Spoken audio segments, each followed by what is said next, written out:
This video is a re-upload due to copyright, so I apologize for the spam in your subscription box, but I've worked too hard on it to not make money from it and to let it be censored by the YouTube algorithm. And if this happens again, I'll just re-edit it and re-upload it, because as a wise man once said, I'm big money, not give money. Please enjoy the program.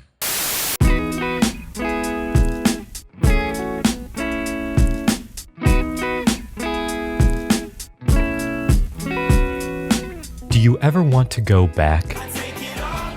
It's not a hot take to say that the world is a terrifying place these days. Being able to find something that feels safe is rare. More and more people are returning to pieces of media that comfort them or remind them of a time when things were simpler. Shows, games, trading cards, the nostalgia market is booming. I'm sure that, if given the chance, everyone would jump at the opportunity to use a time machine to experience something they love again for the first time. But reality is lame, so we don't get to do that. Steins Gate is so cool that it has a time machine in a microwave. Why don't more people do this in real life? I put a fork in the microwave and I time traveled to the hospital. Steins Gate is the anime adaptation of a visual novel by the same name. The main plot of Steins Gate revolves around the experiments and activities of a group of friends, and the consequences of their actions when they manage to customize their microwave into a machine that can send text messages to the past. But surely you remember when I told you all this, right? I mean, how could you forget? The year was 2008, and I was working as a humble pizza girl. One day, my phone rang. Yes, hello? You'd like an anime with time travel, plot twists, wholesome friendships, and a cataclysmic interdimensional threat? Okay, and would you like a Dr. Pepper with that? Sure. And would you like that with or without the cat girl? Of course. And can I get a name for the order? You? Who's you? Oh shit, it's you again.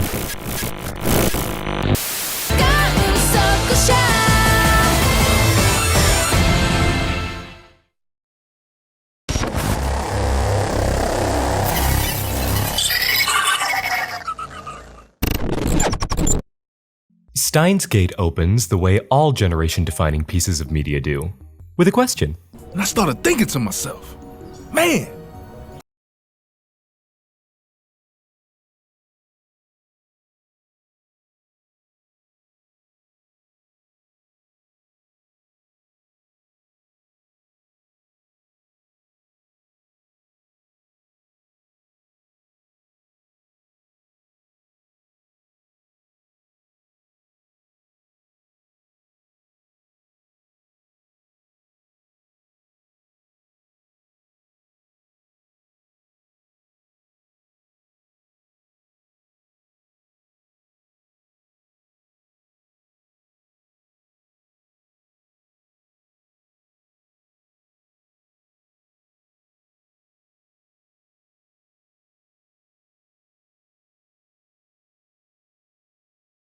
All of this cold, analytical monologuing is delivered over glitched, color-inverted shots of the city before we're snapped back to reality. Oh, there goes gravity! The setting is a sun-bleached rooftop, delicately accented with wistful, longing blues. We're given shots of two of our main characters, Mayuri Shina, a sweet girl who looks at the world with wide-open eyes, and Rintaro Okabe, a self-proclaimed mad scientist, better known by the alias Hoin Kyoma. I still think that Ocarine sounds way cuter. Silence! But more on that later, because Mayuri says, Ocarine, check out this fun new game I made called Cataracts. Mayuri, no! We cut to the streets and we're immediately introduced to a few new things. First, our setting.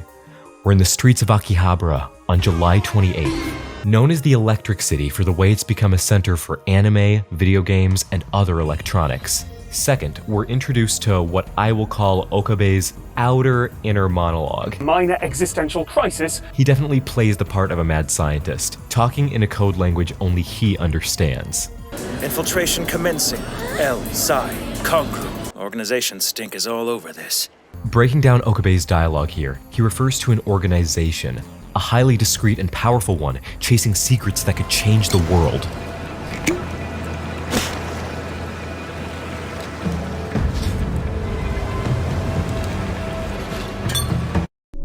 And your mom His code phrase, El, Sai, Congru, is a mix of several Roman languages that roughly translates to "the mind is congruent." It's a direct reference to an old 2-channel meme, La Yoraso Stina. 2-channel, or Nichanaru, is a message board forum, much like 4chan, divided into smaller boards, and with all the casual racism too. Now, I'm by no means an expert on 2chan or its slang, but from my understanding here, there was originally a post on the 2chan board about cool things to do / cool phrases to say. The post instructed people to, during an international news broadcast, or some similar important event, act like they are someone important by pretending to take a call, and to close it with some nonsense code phrase, in this instance, La Yoraso Stina.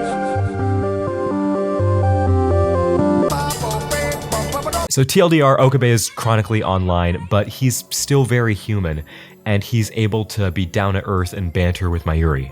Why did we come here again? You're here because I permit you to be. Now back to the story. We're headed for the Radio Kaikon building, where Okabe and Mayuri are here to attend a talk from Dr. Nakabachi, who claims to have achieved time travel, control of the past and future. And Okabe says, "That's impossible. We don't mess with the future until 2011 when that pink-haired girl fights Kaworu Nagisa's even gayer twin. No, I'm not making any of this up. Go watch the video." Okabe, who are you talking to? It's too bad we have to interrupt Mayuri's sentence due to a sudden downpour of Transformers. Look at that thing. You can't tell me that's not a fucking Autobot. But Okabe has to leave because Mayuri wants to play the CSGO lotto machine, but she's broke. And Okabe says, "Didn't they make that illegal?" And Mayuri says, "Do you know what happens to snitches?"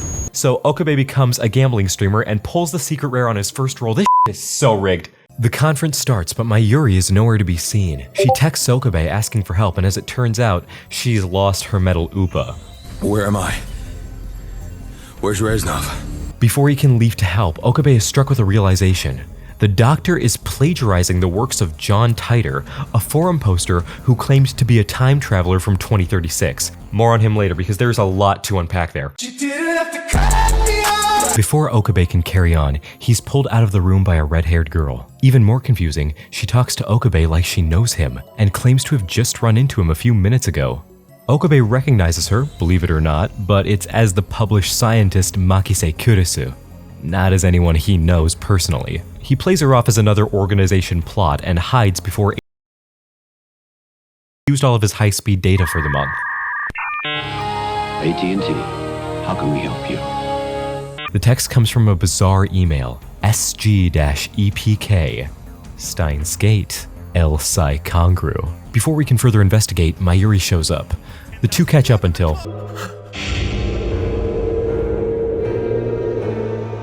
the room is spinning. Police are quickly on the scene. Okabe leaves the building with Mayuri in tow. Barely able to process what he's just seen, he quickly sends a text to his friend, Daru, to let him know what happened.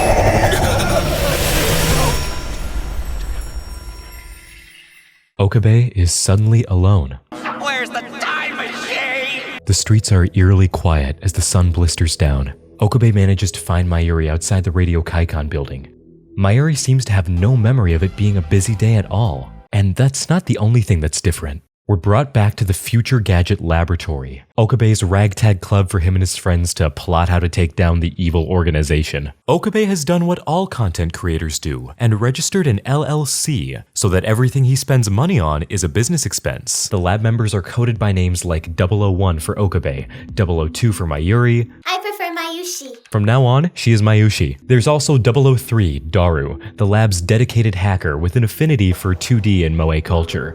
Now, in case you're wondering who Okabe has been talking to this whole time, it's this. Yeah, so fun story. This is supposed to be a reference to the game Seaman. Seaman was an experimental game where you use the microphone to control this fish. I'm using that term very loosely. But this game must be experimental because I saw things exactly like this when I was experimenting with acid in college. Now, you can be quick to write this off as just another one of Okabe's rants, but I think there's some sinister foreshadowing happening here. Do you see how the shot looks from the point of view of the alpaca? There's this greenish color correction combined with these lines layered over. It's reminiscent of old security footage. Hey guys, it's Charlie and I'm super excited to be sharing. It makes you wonder if Okabe is really just talking to no one. Daru turns on a broadcast about the crashed machine that Okabe saw earlier. Okabe begins retracing his steps in his head. As clear as day, he remembers going to the building, seeing Nakabachi's lecture, and Makise Kurisu's dead body. Compared to the timeline he now exists in, Nakabachi's lecture was cancelled from the start, and Okabe is purported to have run screaming about the organization when he first saw the news of the satellite. I'm fast as fuck, boy! Okabe, having no memory of any of this, writes it off as the choice of Steins Gate. Steins Gate is an abstract concept. It's a catch-all term for the idea that there's some greater power that makes choices that we are all forced to fall in line to. The TV in the lab begins to malfunction, so Okabe takes it to repairs. It seems the electron gun has gone out on it. And we're introduced to the lab's downstairs neighbor and landlord, Mr. Braun. Real name Yugo Tenoji.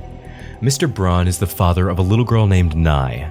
We also get an important piece of dialogue that I want you all to remember for later. I'm a hostage, you know. Yeah, I swear, one of these days. Okabe's relationship with Mayuri is very multifaceted and very interesting to me. It strikes me as one of those relationships that you don't want to let go, you know, the scared of change type of relationship. Something that you hold on to because you don't want to face, you know, the after. When you've lived one way for so long, anything else can be scary if you're not ready for change. I mean, we've all had a similar experience to this, you know, maybe we make a friend a little bit younger, a little bit older, and we start to get naturally protective. I'm not saying age is the only motivating factor here. It can be through things like shared experiences. But the point I'm trying to get to here is that you can only protect someone for so long. Change is a part of life, and living is adapting to change and embracing new experiences as best we can. I'm not saying you're gonna love everything that happens to you in life, but you can either let it hold you back or use it to push you forward, and I know where I'm going. And the operative word there is going. After leaving Bronze, Okabe and Daru decide to field test the latest future gadget, number 008, otherwise known as the Phone Wave, real name TBA. I promise you that gets less clunky to say later. The audience is given a little idea of what this machine built into a microwave does, while Okabe requests a banana as a test subject. We're shown that the interface allows for an input for a number, and the microwave springs to life. After 120 seconds, the microwave opens and the bananas are reduced to a green gelatinous state. God, I would rather eat first edition pink sauce than one of these things. Later, Daru and Okabe are out to attend a college lecture, and they talk more about the satellite. Okabe can't get rid of the itching feeling that something isn't right. It's at that moment he remembers the texts he sent. He checks Daru's phone, and after scrolling past all the King Boomy Rule 34, he finds the texts. They're broken, split up into several parts. And most curious of all, they're dated 7/23. That's last week. Oh my god. Okabe's texts traveled through time, and that's not the only ghost that Okabe is seeing. Hey, by the way, did I mention that all of that was just the first episode? God, I love this show. Okabe is beside himself. He can't believe what's in front of his eyes. It turns out, Kurisu is the one hosting the lecture, and it's about time machines, but not in support of them. She's here to write them off as impossible. Okabe bursts out in protest, but Kurisu is a high karma redditor and destroys him with facts and logic. Okabe says, "Damn it, I liked her better when she got murked." Okabe gets a call to Yanabayashi Shrine, where Mayushi is helping Ruka practice their swordsmanship. Ruka Urishibara is a part of the family that tends the Yanabayashi Shrine. Urishibara Ruka, the personification of feminine grace. And a dude. He also happens to have feelings for Okabe. We'll touch more on Ruka's character later, but this is a character that meant a lot to me growing up as someone very confused about my own gender and sexuality. There's a moment afterwards where Mayushi and Okabe part ways so Mayushi can get to work. But as they touch, there's a frame. It's a blink and you'll miss it moment, but we see what looks like a barren, dusty landscape. Okabe returns home where Mr. Braun is interviewing a part-timer, and now I'm gonna treat you to some very 2010s dialogue. Hey, you guys! This is Amane Suzuha. Nice bit of vaudeville. You should take it on the road. Should I care what you think? Oh, I'm gonna like her. Later that night, on @Channel forums, John Teeter appears. And now I get to tell you about this man because they don't make him like this anymore. John Teeter is based off of a real-life individual of the same name. From the year 2000 to the year 2001, a user appeared on forums under the name John Teeter and timetravel_0.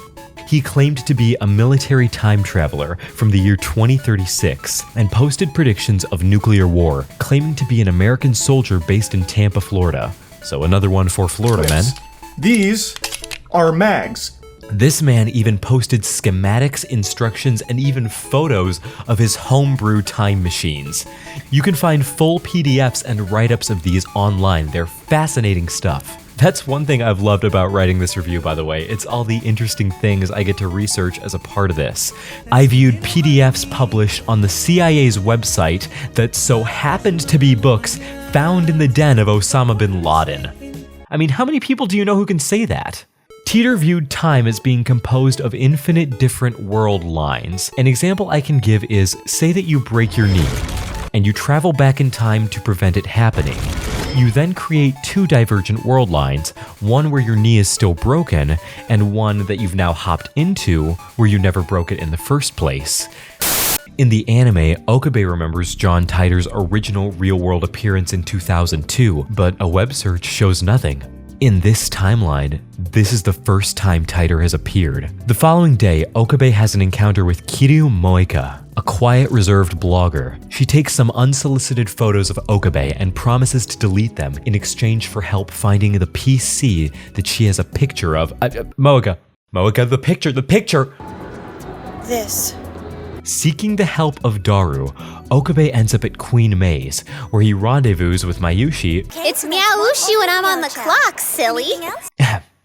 Meowushi. And, oh wow, okay, Ferris Nyan Nyan. Real name Rumiho Akiha. Ferris is the owner and hostess at Queen Maze, who, based on interactions, is very close to Okabe and the gang. Months of hardship in the Guyana Highlands couldn't deter me, nor the death of my beloved master. I am adding this to the list of series that Guyana is canon in. Is it a big list? No, but it's interesting that there's more than one. No! I have the power! That is a first on television! Daru identifies the PC as an IBN 5100. They begin another experiment with the phone wave real name TBA, separating a single banana from the bunch. The microwave whirs to life and the experiment begins. Bro, you gotta make up your mind about what to call this shit. Man, shut your Arthur-looking ass up. The timer finishes and the banana is gone? Except it's not gone. In fact, it's right back where it was. And Makise is here to boot. Daru had given Makise the address because she wanted to ask why Okabe was so surprised to see her. Also, in the series, it cuts to a new episode here, and I want to show you the cleanest transition I've seen in a long time.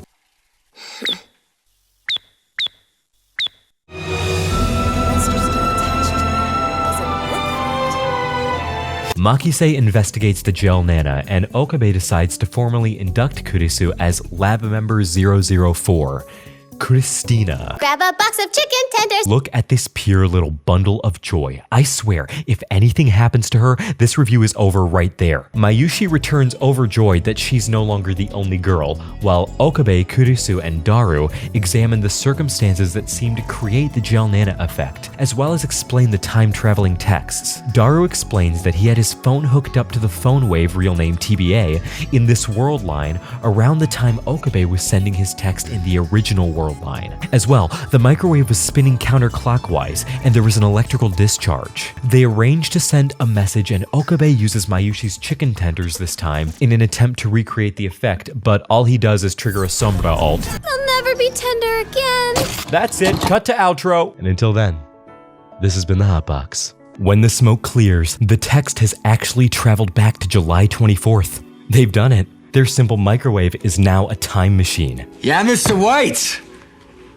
Yes, science! The next day, Okabe wakes up and, whoa, buddy, you can't just be giving them stompers away for free. Okabe wakes up to a spam of texts from Moeka, whom Okabe has dubbed Shining Finger. He ignores them and confers with Daru. They've apparently tried all night with no success in recreating the time-traveling texts or the gel nanas, and Kurisu is long gone, unable to cope with what she's witnessed. Daru is up looking at CERN, specifically the Large Hadron Collider, a real particle accelerator that was rumored to be able to create micro-black holes. These are both things that John Titor touched on, CERN being a danger and time travel through the exploitation of black holes. CERN publicly declared that they had no success in creating black holes, but Okabe doesn't buy it. Please, as though I would just blithely take their word for it. Okabe declares that their next move is to hack into CERN. I need your exemplary elite skills, Hack! Stop! Okabe has a run-in with Suzuha, who seems to know more about CERN, Titor, and the IBN than she lets on. Why the fuck you lying?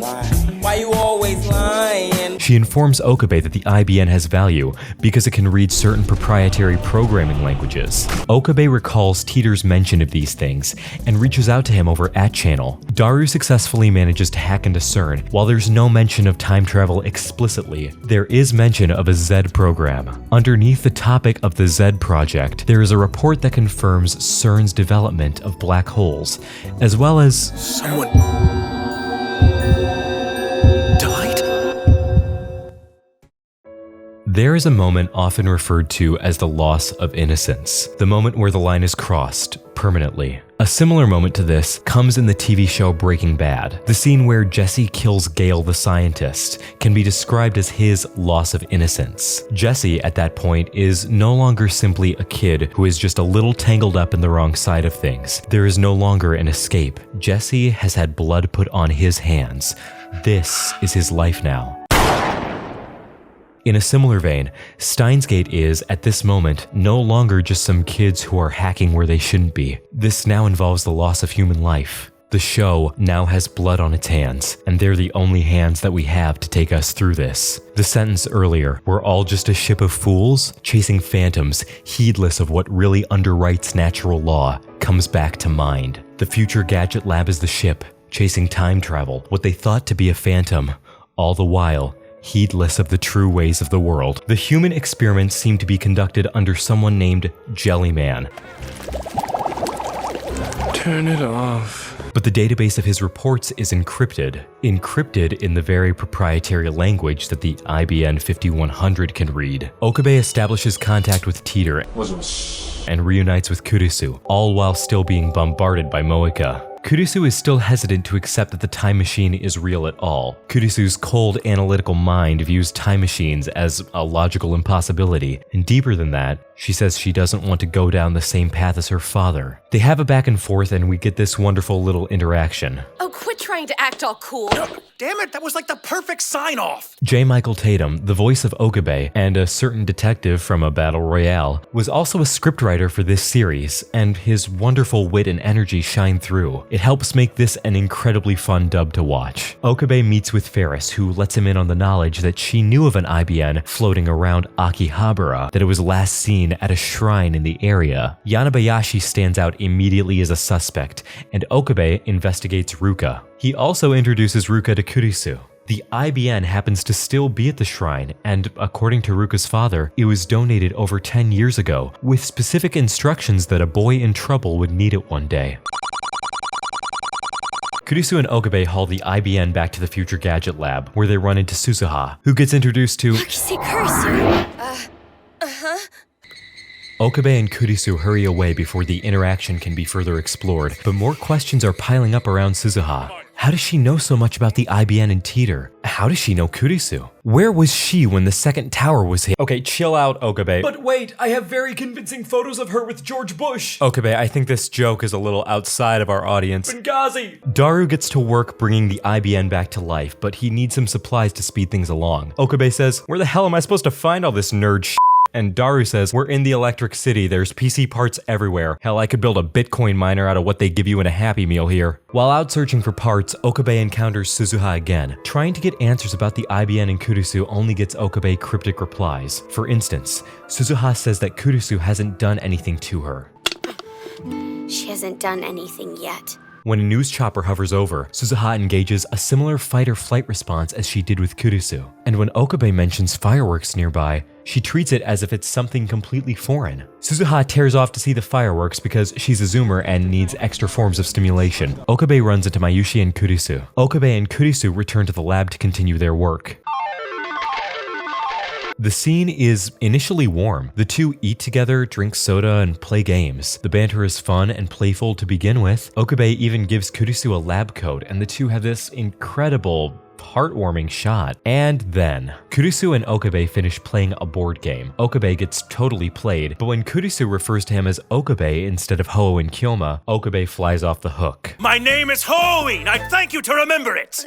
Are you crying down there? What's there to cry about? I get that he was probably going for his typical mad scientist rant, but the timing is all wrong. The delivery is all wrong. There are millions of other ways to be playful in a situation like this. Okabe had no reason to go off the deep end, especially when Kurisu was growing visibly more and more frail and afraid. Like, wow, she has trauma surrounding her dad. Maybe just be considerate, not just because of potential pre-existing trauma, but because she's a person? Come on, man, it's not that hard. Okabe and Kurisu keep their distance as Daru labors away at the IBN. Suddenly, It's alive! It's alive! files begin to open like flower buds. Immediately, a file on the IBN reads Z program. The file was created in 1973. CERN was founded in 1974, and the IBN 5100 was published in 1975. CERN smuggled a whole programming language into the IBN to further their agenda. Kurisu begins reading through the files and reports. There's mentions of creating a stable world spanning from past to future. The Z program is broken into several phases. Phase 1, construction and utilization of the Large Hadron Collider. This is for the creation of black holes. Phase 2, tuning of the lifter. The lifter is necessary to inject electrons into black holes to make them spin. This turns them into Kerr black holes, except not truly. A lot of the science in this show is a little exaggerated, but that's never stopped us from having fun here. Hell, I talked about bird aliens for like 20 minutes once. Spinning and time travel. Where have we observed that effect before? Electrons too. Remember that the TVs downstairs and all around are CRTs. Cathode ray tube TVs that still use electron guns to display images. These TVs, while not as commonplace today, were still around in the era that Steins Gate is set in. My family even owned one around this time. Putting this all together, we can get a grasp for how the phone wave, real name TBA, works. The electrons leaked from the guns get injected into the black hole created by the anti-clockwise spinning of the microwave and allow for the passage of data through time. Sure.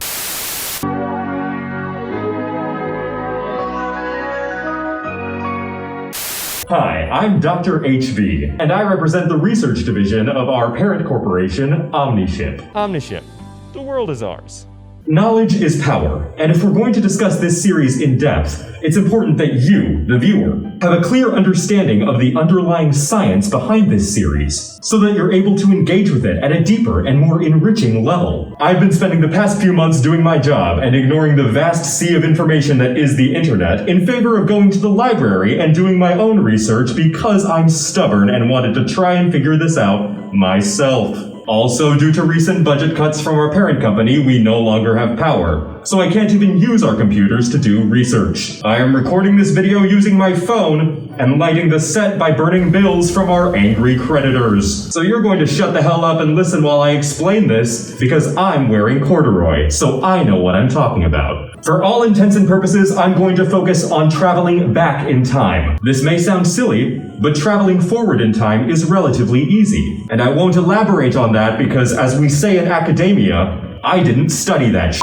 Steins Gate time travel bases itself around a lot of things, but primarily around black holes, and specifically Kerr black holes. Black holes are defined as a catastrophic gravitational collapse of a dying star. Gravity caving in folds space-time over on itself over and over and over until it collapses to a point called a singularity. And that's the juicy bit. That's the center of the quantum Tootsie Pop. The singularity is the point where gravity crushes the star out of existence. At that point, there is infinite pressure, density, and control of space and time. So why can't we just go to the singularity? Well, because it's surrounded by something called the event horizon. An event horizon is the curved area of space-time around a star's original surface. It is the horizon from which no events can be seen from both sides. Because gravity makes time literally stop at the event horizon. The sheer gravity slows time. And we can't cross the event horizon because to survive crossing an event horizon, the singularity must be reached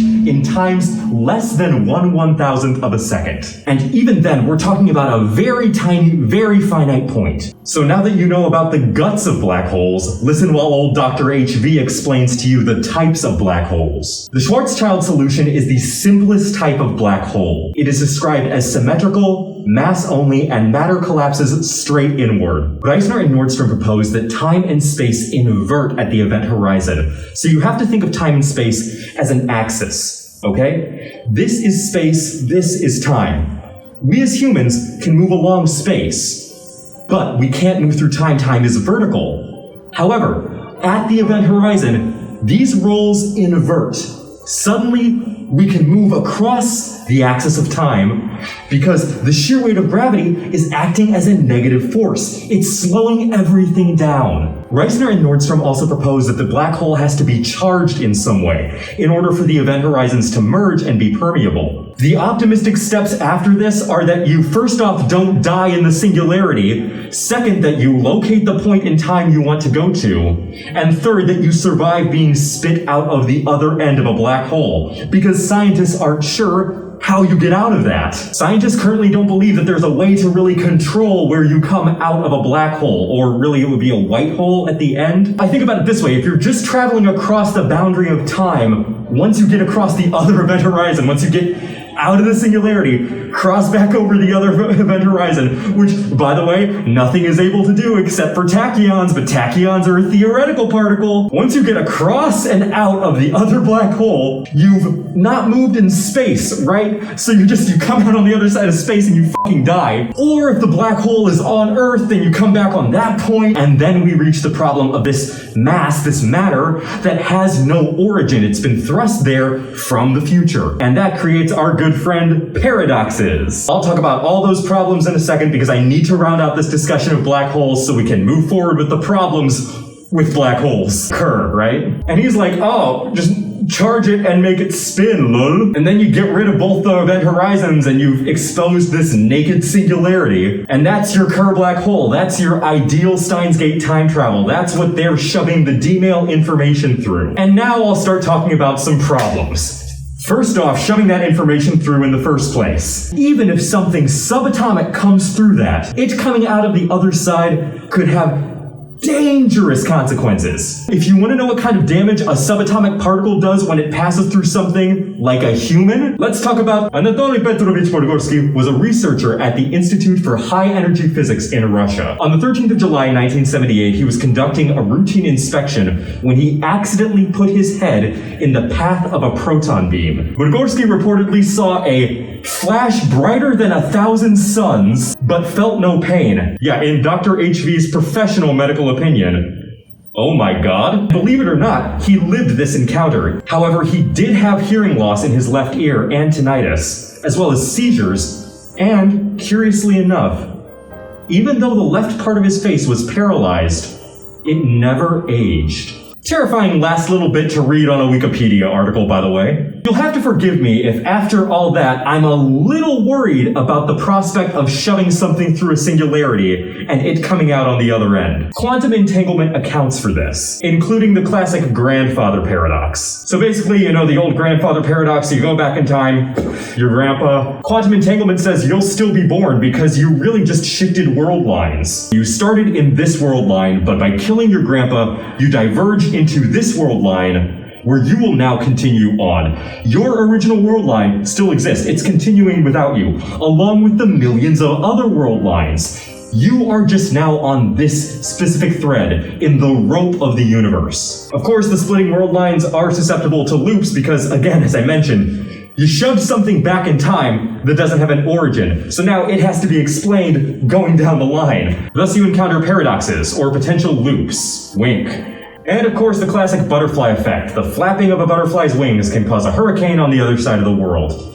You're not really getting around this one. Going back and f***ing around with stuff, you're gonna have some consequences. Consequences that you might not be able to assess at the immediate moment, but that you will at a later time. Ding. Again. And that's why we as scientists generally agree that the best way to avoid time travel problems is just to not f*** with time travel. Thank you for tuning in to this informative segment sponsored by our parent company, Omniship. Omniship. The world is ours. I've been your host, Dr. Horseveg. Back to you, Hotbox. Phase 3 of Project Z is animal testing, and Phase 4... Say it. Human testing. Through the access granted by the IBN 5100, the group is able to open the Jellyman reports. Subject 10, James McCarthy, 31, male, born USA, experiment date, 2/28/2005, outcome. Humans dead. Mismatch. Jellyman's reports aren't just reports. They're postmortems, dissecting the meaning of human is dead mismatch. The phrase appears to be when the subject is unable to withstand the physiological strain of the Kerr black hole. Attached to the report is an article dated April 3rd, 1921, talking about a man appearing inside a wall in a jellied state. Remember what the real-world John Teeter said in one of his messages? You wouldn't want to end up inside a mountain or underwater, would you? This is the accelerated, more grisly version of that. CERN is capable of time travel, albeit fatally flawed. Because they are unable to achieve a true Kerr black hole, they lack the full ability to send something physical across the boundary. Subject number 8, Linda Hill, female, born England, experiment date 2/15/2004, outcome. Human is dead. Mismatch. There are 14 of these reports. Okabe steps out to get some fresh air and Kurisu moves to comfort him. She finds him on the roof laughing maniacally. Okabe no longer looks broken.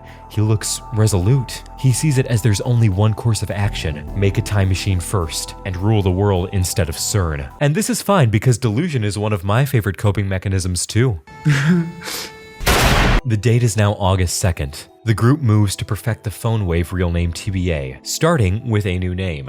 There are some names tossed around until Mayushi suggests DeLorean Mail, like the DeLorean from Back to the Future. Kurisu shortens it to D-Mail, and now I can drop the phone wave title and move forward with the plot. They begin to examine the patterns surrounding D-Mail closer. As they work, Okabe is haunted by the memories of what CERN has actually been doing. The weight of the blood spilled in his pursuit begins to creep into Okabe's mind. He fears for his friends, specifically Mayushi, that he feels he's let too close to all of this. And I appreciate this moment because it's Okabe beginning to realign himself. His pursuit so far has been brash, even reckless. He's had himself so wrapped in his own mad scientist act that he's let himself go numb to what's around him. Being able to realize that and begin to think of those around you instead of only yourself is an important part of self-growth. Okabe and Daru encounter Moeka again outside of the grocery store briefly. They also encounter Suzuha again, and Okabe asks her once more what her grief is with Kurisu. Suzuha is cryptic as always, saying again, "What happened in your past?"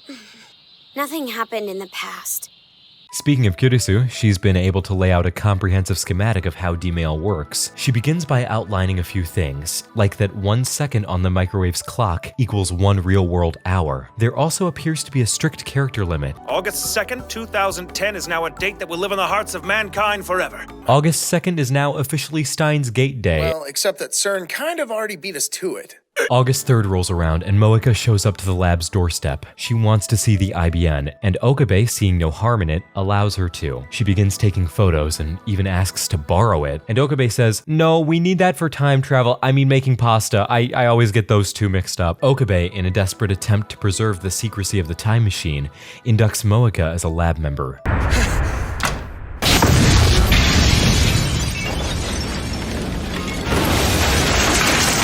The group continues their D-Mail experiments. With some updates from Daru, D-Mails can now be sent to any number. They're no longer restricted to the lab members' phones. As a result of these upgrades, Okabe makes a bold declaration. It's time to try to actually change the past. Kurisu objects, but Okabe says he has a surefire way to observe the results. Rig the lottery. How original. Aiming for the grand prize would be too suspicious in Okabe's opinion, so the group opts to send the numbers for 3rd place, still a large enough sum to make a difference. Also, during this discussion, Mayushi is showing Moeka around in this wonderfully intimate scene where Moeka seems like she's interacting with a friend for the first time in forever. And that's nice. I can relate to Moeka because I too cannot speak to people and must be wrangled on the couch so that I don't touch things. The group moves forward with the experiments. Okabe feels his pulse pounding as he raises his finger to send the D-mail, and with good reason, because this time, things are a little bit different.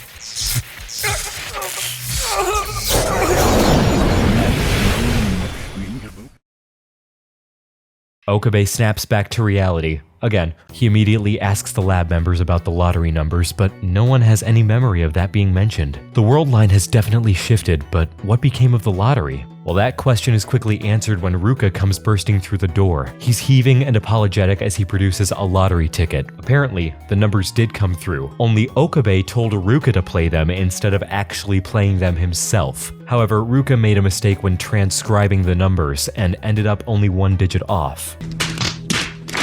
This is where I relate to Ruka because I am also gay and bad at math. You won't believe your ears or eyes. Teen Talk Barbie, what a surprise! That class is tough.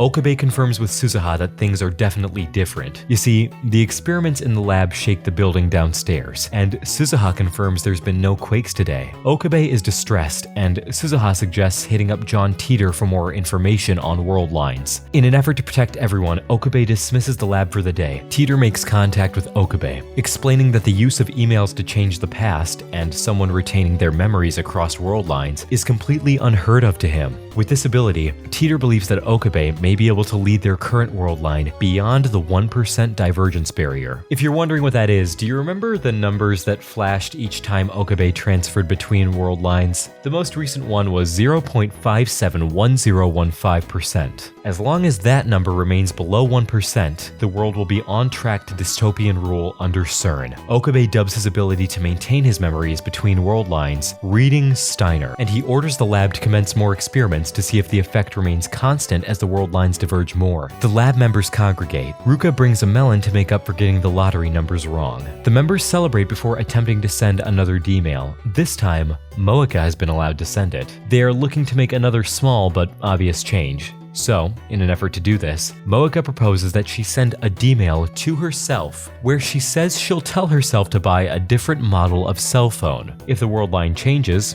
the difference in phone model should make it obvious. Moeka sends the message and...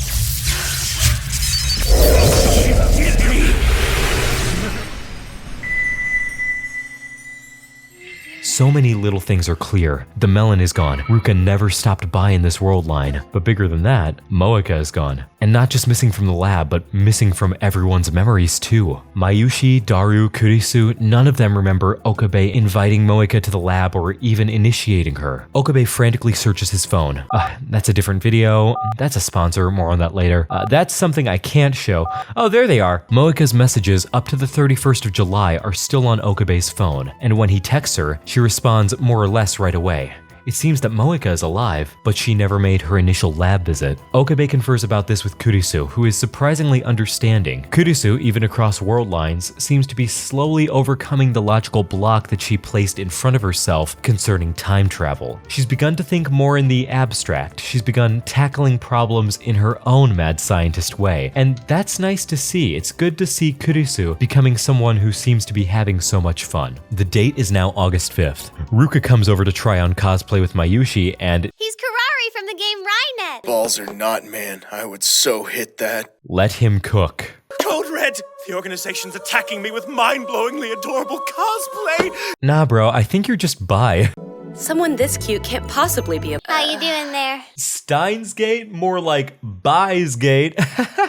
Ruka reveals that he didn't come over just to be exploited for fan service. He wants to send a D-mail. Ruka reveals he learned about D-mail by accident when he eavesdropped on the lab's conversations the other day. He was about to knock, but didn't when he heard them mention D-mail and Moeka's erasure. And then Ruka comes out and says it. I think I was meant to be a girl. Huh?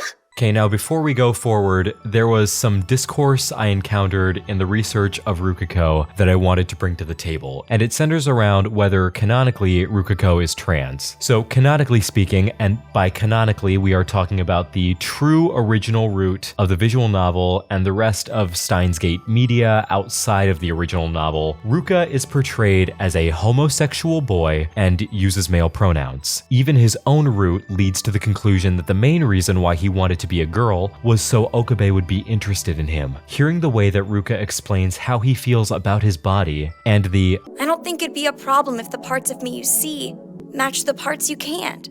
It struck so close to home for me. So when I watched the anime, I always viewed Ruka as a trans girl, but that was never explicitly said. The author, and consequently Ruka, had the idea that you need to surgically transition to become a woman. Ruka doesn't know that they don't need to medically transition in any way to be a girl or be seen as a girl. That doesn't mean that Ruka is definitively trans or not trans, though. If there are people that headcanon or interpret Ruka as a trans woman, they can do it. The story allows for interpretation, and that's okay. Some people have to learn to respect other people's headcanon, and conversely, other people have to learn to balance their headcanon with real canon. That's my take.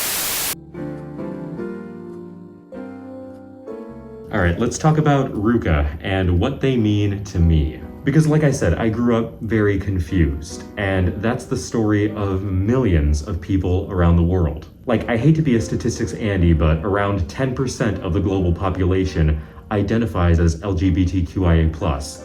That's 1 in every 10 people in a room, roughly. The numbers obviously vary by country. In America, it's something like 7 or 8% of the population, but overall, we're going to round it to 1 in 10. 10% of the global population. That's 720 million people. And now let's talk about being closeted. For those who don't know, being in the closet is when you are LGBTQIA+, but can't live your identity fully. Be that due to societal conditions or, in certain countries, laws, there are a staggering number of people who are in the closet, who are unable to be their true selves. While it's hard to get exact numbers on this, a study by Yale indicates that roughly 83% of the global LGBTQIA+ population is closeted. So if we take that 720 million number from earlier and go for 83% of that, that's about 597.6 million people. Let me illustrate this for you. In a room of 100 people, okay? 100. That means you've got 10 people in that room that identify as LGBTQIA+, right? Okay, so out of that 10, 8 of these people can't live how they want. I just think the world is cruel and fucked up enough as it is. I believe that we have better things to do than to police and crush and repress people based off of who they feel they are inside or who they love. Radical thinking, I know. The place I'm going with all of this is still about Ruka, because they are one of these people. They are one of the crushed people. Name anything that could possibly get between Ruka and their love for Okabe, and I guarantee you, it's in the way. And that's what makes Ruka getting to be who she truly wants to be even more crushing, because it's for such a short-lived time, but it really is so beautiful. Okay, back to Rukiko's request. Ruka has heard of a rumor that if you eat plenty of vegetables while pregnant, you have a girl. So he wants to send a D-mail to his mother in the past to tell her to eat vegetables. The problem is, Ruka was born in '93, years before cell phones became mainstream in Japan. Messaging came even later, which is why Okabe suggests sending it to a pager. I'm positive that pagers predate a lot of my traditional audience, so for context, pagers were like texting and voice messaging, but in a very, very primitive form. They were compact to use alphanumeric code. Some were designed to just clip on a belt for extra ease. The next day, August 6th, Ruka returns with his mother's pager number in hand. They craft the message, and Okabe puts on a fearless face. However, his resignation creeps through as the message sends.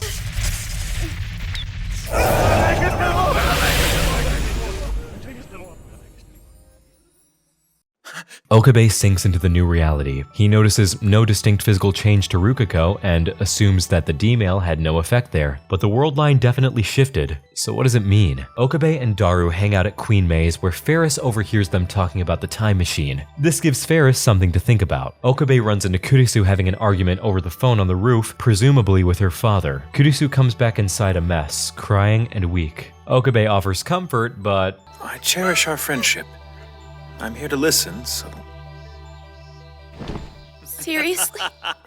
As calculated, she took the bait? unbelievable. Ferris approaches Miyawushi as she gets off shift. They talk about time travel, and Mayushi says she liked it better when they weren't all messing with time travel, because Every time they use it, it feels like Ocarina's further away. this line hits on a lot of levels because Mayushi didn't need reading Steiner or omniscient knowledge to feel that something is off. Okabe approaches the lab next morning about advancing things to corporeal time travel, sending a whole human across the barrier. Kurisu once again brings up that this is impossible. CERN couldn't manage it with the world's largest particle collider. The lab struggles to get more than 32 bytes of data across with just a microwave. A microwave that they don't even fully understand yet, by the way. I mean, Daru says they haven't even cracked the proprietary code yet. What are you saying? Wait. What are you saying? I thought we deciphered the code already. I'm good, but not that good. This is an example of the butterfly effect. The texts so far have been more or less trivial, but even small tweaks can make big differences. So it leaves us to wonder, where is the IBN in this world line? Well, it was still at Yanabayashi, but Ruka confirms that it's recently gone missing. Interestingly, it turns out it was being stored there by Ferris's family. Okabe contacts Ferris, who confirms her dad once stored it there. Daru, Mayushi, and Okabe go to visit Ferris, doing some shopping along the way. We get to see some of that distance Mayushi highlighted in an interaction with the metal Upa, if you remember that little guy. Don't even think about trying me, you'll just lose it again. What?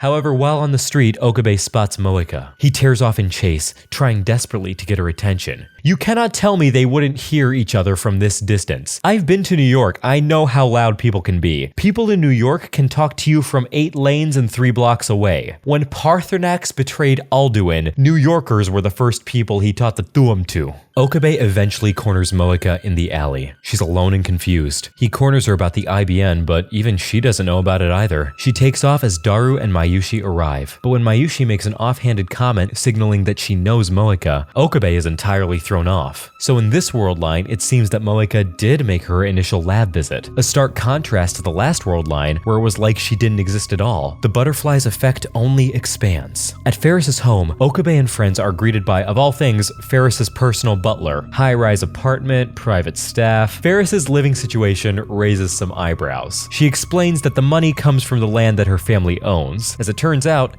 they own much of Akihabara. Ferris says, "Yeah, you think landlords are scary? I'm your landlord's landlord. Last week I evicted an elementary school just for fun. I'll throw hands with an 8-year-old. I don't give a f." Even Ferris's real name, Rumiho Akiha, is incredibly close to Akihabara. According to Ferris, Moe culture thrives largely due to her influence. Back to the original purpose of the visit, Ferris bargains that she'll talk about the 5100, but she wants to send a D-mail in exchange. Okabe is hesitant, but eventually gives in, and inducts Ferris as a lab member. They set up the D-mail to be sent, but Ferris is private about its contents. You wouldn't want people reading your text messages, would you? Women's lib! Daru is a feminist icon.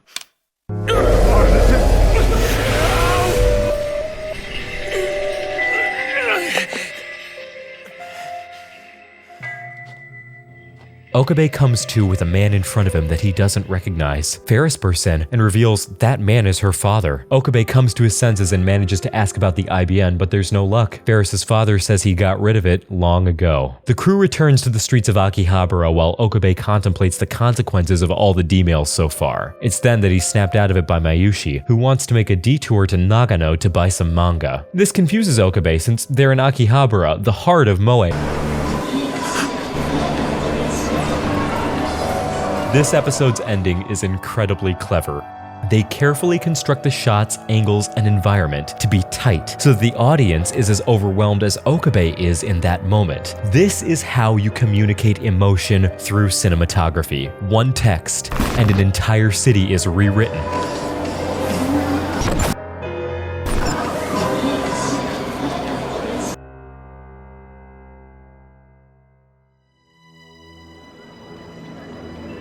August 8th. Okabe and Daru are at the site of the former Queen Maze. Now it's just a generic ramen shop. Talking with Daru reveals more of the drastic differences between this world line and the one Okabe just left. For instance, in this line, the group met Ferris through a game tournament in Ikebukuro. A meeting at the lab gives Okabe time to make another observation. Despite the changes in the world line, the relationships between the future lab members remain largely unchanged. I suppose some bonds really do stand the test of time. Literally. I think it also speaks volumes to the way these characters are written, that they're able to be so dynamic and adjust to whatever timeline they're put into, and yet are still endearing to the audience time and time again. Okabe attempts to resume life as normal while navigating a way to repair the current world line. During some playful banter, Kurisu suggests an all-girls beach outing, and Okabe suggests that might be lonely. Ruka is, shall we say, of the masculine persuasion.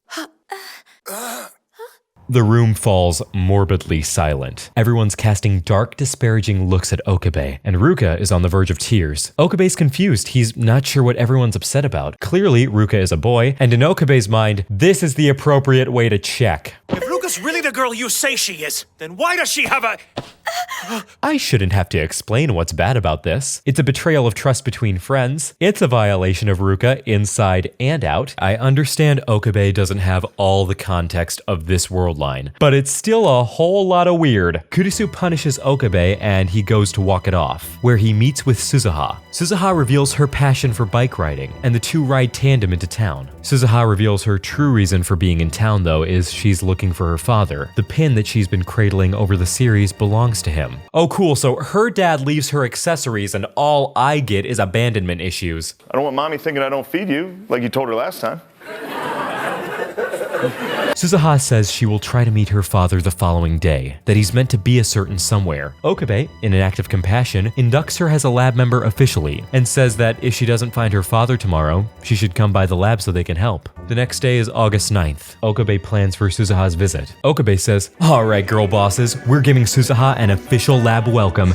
That means we need the 3 Bs. And Mayushi says, "Bitches blowing bass?" Bingo.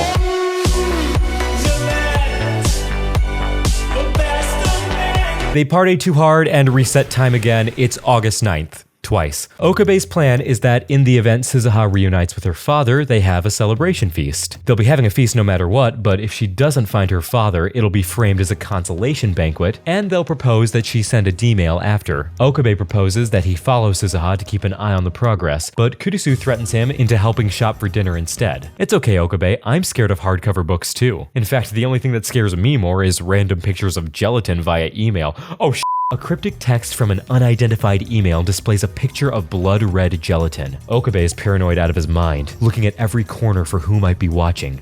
Who could it be? CERN? The organization? I mean, the organization is just made up, isn't it? While Okabe and Mayushi are on their way home, Mayushi recounts a tale of Okabe when he came down with a horrible cold. Mayushi says she wished on a shooting star for Okabe to be healed, and the symptoms Mayushi describes seem eerily similar to Okabe's reading Steiner. We return to the lab where Kurisu is attempting to make an apple pie. Hey, what part of a pie does the lettuce go in? Ruka, don't put a claymore in the pie either. Good, now that everyone's nice and congested, let's clean up. Hey, this vacuum seems like a good... God damn it! Anybody know where the flashlight is? So during this blackout, we get a wonderful emotional moment between Kurisu and Okabe. Kurisu reminisces that the lab she works at in America, while state-of-the-art, is so staunch and stuck up. Here, Kurisu has fun. She feels like she's at home. Then Okabe delivers one of the hardest-hitting lines yet. I made this place because I couldn't invent friends.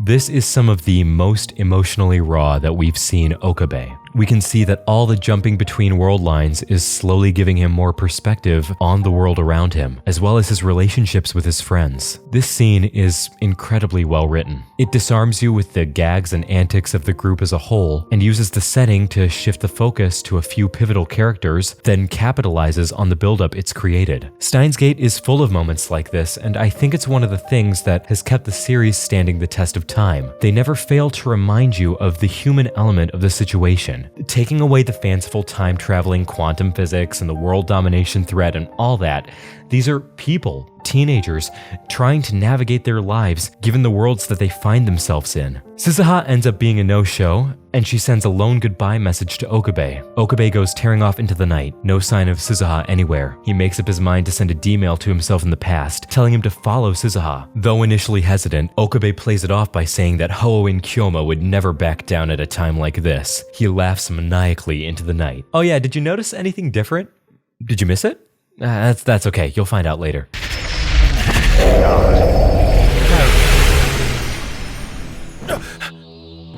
What's up? Immediate changes to the world line. Suzuha came to the party, and she had the time of her life, in fact. Also, turns out the place she was trying to meet her father was a time travel forum meetup, and her father is John Teeter.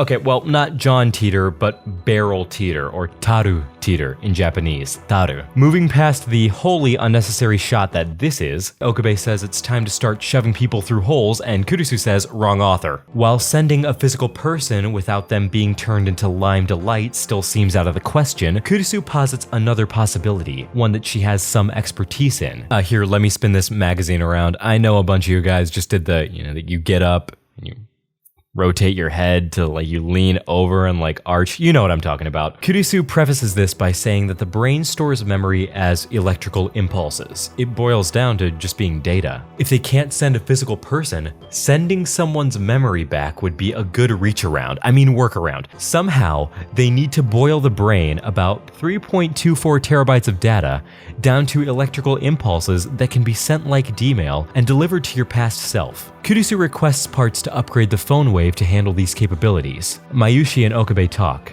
So what happens to this version of you after you send your memory back? Beats me, this shit changes every world I go to. I'm from a world where Kurisu gets fucking murked and Akihabara is filled with more lowly merch than Daru can throw a credit card at. What? Moeka jump scare. Moeka has a stern look on her face. She asks Okabe if the group quit time traveling, and Mayushi says, nope, our latest quantum affront to nature and God lets you send your brain back in time. Didn't realize this was show and tell, Mayushi. Moeka's eyes open wide at the mention of this. She gives Okabe a look that could kill before stepping away without another word. Okabe and Mayushi run into Suzuha and Nai, the latter of which apologizes for the way her father has been treating Okabe. The groups go their separate ways, and would you look at that, it's a new record for days passed without a significant bombshell. Christina sent me out to scavenge for parts.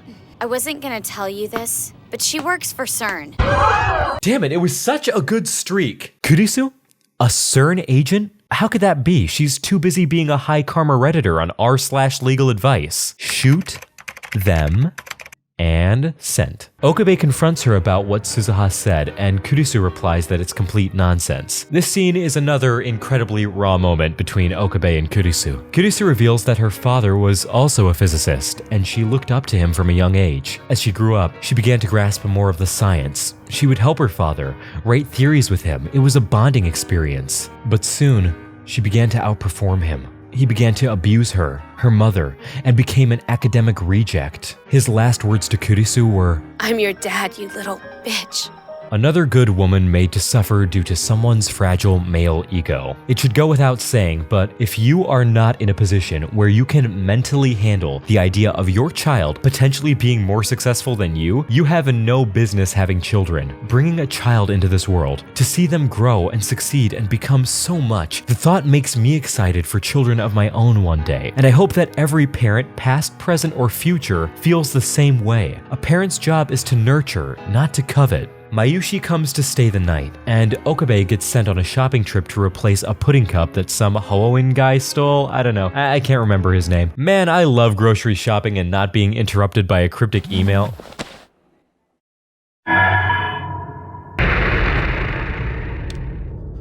This happens every time I go to Waitrose. At Waitrose, we never stop asking questions about the food you eat, starting at the source. Every source. You know too much, combined with a bloody doll head. The warped fisheye camera angle accentuates the stress of the moment. Okabe rings the lab.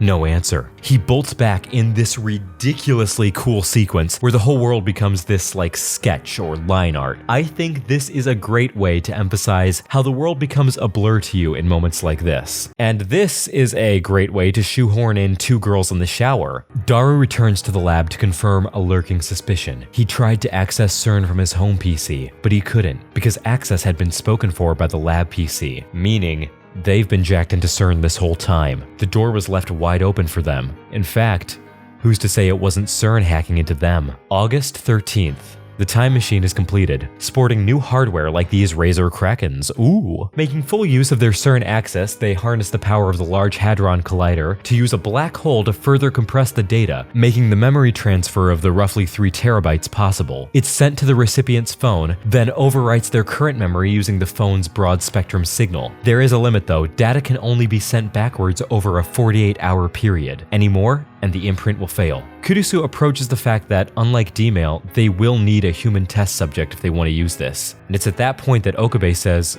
something responsible, actually. Okabe, likely out of fear of the cryptic messages, states that the lab members are out of their depth with this one. He calls off all experiments and says that the lab should go public with its findings. Okabe is unsure, but Mayushi's relief on her face is all the reassurance he needs. Later that evening, the lab holds a get-together and everyone shows up, even Suzuha. They got chicken tenders, too. Meow. Mayushi plays peacekeeper though, and the night carries on without a hitch. Your victory was a deus ex machina!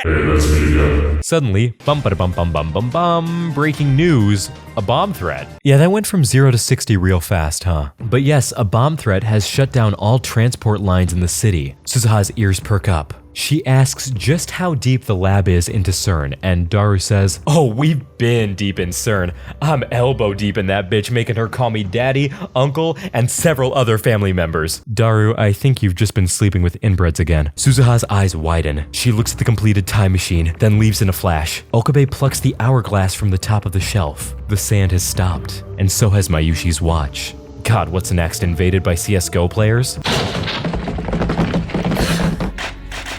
I really gotta quit opening my mouth about these things. The men with guns corral the lab members. Percussive footsteps wrap up the stairs. That can only be one person. Wait, you? You? Okabe Rintaro, Makise Kurisu, and Hashida Itaru are now prisoners of CERN. Mayuri. I'm sorry.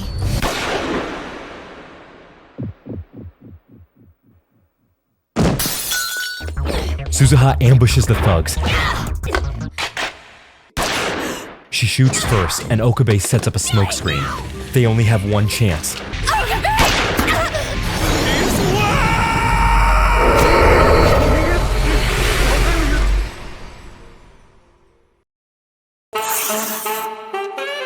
Hey, it's summer. Unless you live in one of these countries along the equator, where Ra shines his scorching grace upon you all year round. So why not break in the season with some new merch from the Hotbox store? A division of our parent company, Omniship. Omniship. The world is ours. We got so many shirts. Fuck. We got like this one's cool, sleek, stylish, it's a pair of lips. Look, you can kiss those. What to kiss? I don't know, I'm a virgin. We got this one. Oh, it's a big knife. Look at that, it's a big knife. See, it looks like this. Just imagine that I'm not wearing 4 other shirts. And we got this one, look at skulls. Mother. Yeah, see, this one comes off. The rest of them don't though, so once you put them on, you're fucked. You can get 15% off of your order if you use this code, and it's the easiest and most direct way to support the channel. And if you order $100 or more of merch, I make a shit ton of money. So order today, hotbox.creator-spring.com. The Hotbox Store. YouTuber merch that won't get you bullied. Order now. I have your dog. I'm gonna do it.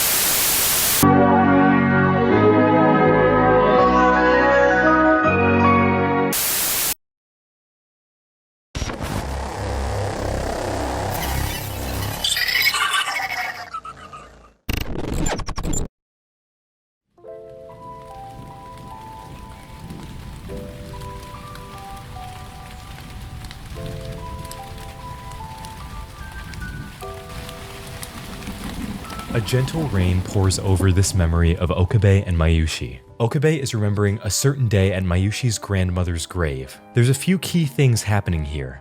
We see the origin of Mayushi's little reach for the stars that she does. We also see that Okabe, as a child, seeing Mayushi reach up so unafraid, thinking that she was going to leave him and die, held onto her tight and proclaimed, I'm not letting them take you. You're my hostage, do you hear me? You can't escape a mad scientist, so don't even bother trying. And now do you see why I told you to remember that line? Because that was the start of it all. That was the beginning of the mad scientist Hoenn Kyoma and his faithful hostage.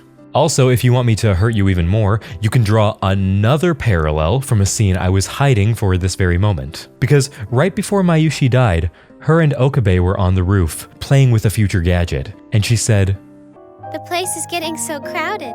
It's kind of goofy for me to still be your hostage. Anyways, where were we? Oh yeah! So the transfer was successful. Okabe has jumped back to 5 o'clock that same day, just before him and Kurisu went shopping. Immediately, Okabe gets to work attempting to rewrite the course of history. He asks where Mayushi went. She's inviting Ruka to the party, and he cancels the dinner entirely, telling everyone to get home as soon as possible. After Okabe leaves, Kurisu realizes that he only began acting urgently after he picked up his cell phone. Okabe tries desperately to get a hold of Mayushi to no avail. Look, Mommy, it's the bullet train. Stupid fucking kid. 5:21. Okabe only has 3 hours left. Mayushi is long gone when Okabe finds Ruka. Everywhere is leading to dead ends. Eventually, Kurisu calls. She's figured out Okabe has time leaped. Also, she figures that it's because something bad happened. Okabe gives her strict orders to get as far away from town as possible. He runs into Shizuha and tells her to get Nai away from the shop and fast. Finally, he finds Mayushi in an alley. He hurries her along, but she can tell something's wrong. Okabe's even more distant to her now. We need to get down to the subway as quickly as we can. Something the matter? By chance, a passerby knocks the gun away from Okabe and Mayushi long enough for them to flee. They're cornered by more of the thugs down the street, and Mayushi makes a desperate attempt to flee. Even my internet was pissed because it started buffering at this point. It's Moeka again. While she's distracted, Okabe breaks free of her soldier's grasp and makes a break for the laboratory. He barely makes it in time, not even a second to grieve for his best friend that he's now watched die twice. On my life!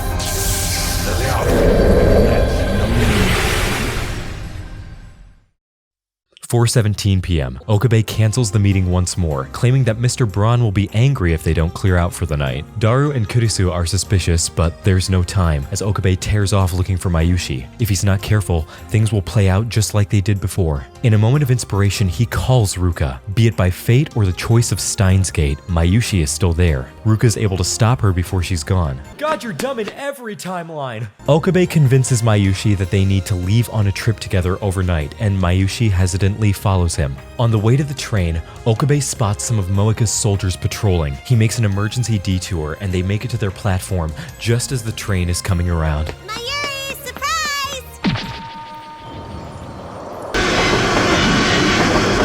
Oh my god, the kid from Corpse Party just killed Mayushi. Look at them, they got the same stupid face and the same trauma. This is a scene in the series that I would define as genuine horror. If you were a first-time viewer, you might have still had hope that Mayushi was gonna make it, while other viewers might begin to put together context clues such as the watch consistently stopping, etc. I know there were at least a few people who thought this might finally be it, but those footsteps. The mixing on those footsteps is so sharp and eerie. It's like death riding in on its horse, finding us no matter where we go. The abruptness of it all, the look on Nai's face afterwards. Nai, a literal child, now has blood on their hands that they never meant for.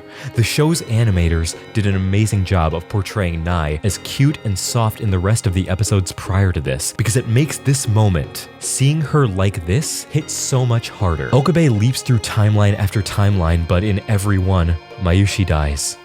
Right in front of him. It's like a universal constant, some event that is so inextricably linked to every world line that it is essentially inescapable.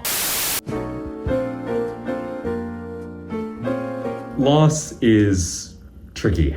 That's a gross oversimplification, but it works in this instance. Loss is challenging to experience and equally as difficult to display. You run the risk of being melodramatic, or by contrast, coming off as apathetic. But every now and again, you get this really good series that treads the boundary right between the two and delivers this really poignant message. It tugs and, at certain points, yanks on your heartstrings. What's special about the way Okabe's loss is depicted is the very unraveling way things are taken from him. Slowly but surely, with every email, his life changes until finally it all culminates in one big event where everyone that he loves disappears right in front of his eyes. And then he has to live that event on replay. I think this is brilliant because it really captures the slow creep of loss, that sinking feeling, until finally it culminates in that needle drop moment. Boom, you hit rock bottom and everything comes crashing down at once. And then being forced to relive it really illustrates the aftermath of grief. The memory is there like a VHS tape stuck in the VCR. You're forced to only pause, play, rewind, or fast forward through that specific instance, and it consumes your life. And for some people, that understandably becomes too much and they want to turn the TV off, and I can get it. I mean, we see this illustrated in Okabe multiple times. He tries to sacrifice his life in order to break the cycle, but that's the thing. Death is not the answer to death. Life is the answer to death. In every instance, we must keep living. We must push forward for the chance, the small chance, to change our future, no matter how futile it might seem. Because if we don't, we really will be stuck in that same loop. After another time leap, Okabe is back in the lab. It's the same as always. Mayushi has already left Ruka's. Everybody's gone. But it's then that he gets a new idea. Go for the root. He sends Moeka a bait text to draw her out with the promise of information on the time machine. He corners her and, using the electron gun as a decoy, disarms her of her real gun, demonetization stick. He asks her why she's raiding the lab tonight, and she says she's been watching him for a while now. Her and her soldiers are what's called rounders, CERN's enforcers. Their specific task in this timeline is to retrieve the IBN 5100. This is news to Okabe. He thought that they had it since it went missing when Moeka sent her D-mail. However, in this timeline, Moeka has no memory of sending that D-mail. Moeka says that Okabe poses a threat for several reasons. He knows things he shouldn't, him and the lab have access to a time machine, and they planned to go public with it, which threatens CERN's monopoly on time travel. Moeka's soldiers blindside Okabe and kidnap him. This culminates in a particular scene, the back of the car scene. This scene is devastating and a major turning point for the character of Okabe. I could say so much about this scene, but instead, I'll let Okabe's voice actor, J. Michael Tatum himself, say it for me, because he talked about this scene and Steins Gate as a whole during the SAC Anime 2017 Saturday Q&A. What has been your most impactful or significant moment for you as a voice actor or actor that you will always remember? There are a lot of them, but the one that I always come back to when I'm asked this question or something similar is Steins Gate. I say without hesitation that it's probably one of the finest series I've ever gotten to work on. It's just perfect. Like, there is nothing about it I would change. I was given the opportunity to work on it as a lead writer along with Patrick Seitz, who I love to death. The show itself just spoke to me, and I loved Okabe, the main character. I'm like, I understand this guy. I get him. This is totally me at that age, without all the smarts. It was really, really stressful. But the show itself was so good that I was glad to do it. I was so immersed in this one show that I didn't have time for anything else. I didn't have time to be me. I just sort of became Okabe, which was great. But there's a scene about halfway through, and everyone who's seen it knows what I'm talking about. It's the scene when he's in the backseat of the car. And right, everyone's like, and it's an intense emotional scene. It's very quiet, it's very real. There's not like a lot of explosions, not a lot of spectacle going on. Look, I'm sorry! I didn't know what I was doing! Who believe a nut like me about CERN anyway? It's just this very real moment where this character, Okabe, who, for the most part of the show, like, part of his charm is that he's an arrogant jerk. He's loving, and really deep down you can see that he loves everybody, but he's one of those sort of misfits that never quite found their place, and so he kind of masks that with this very arrogant attitude and is always like blah, blah, blah, blah, blah. In that scene, I think, is the first time we see him just cut down to size, when he is like literally going, I am nothing. Wait!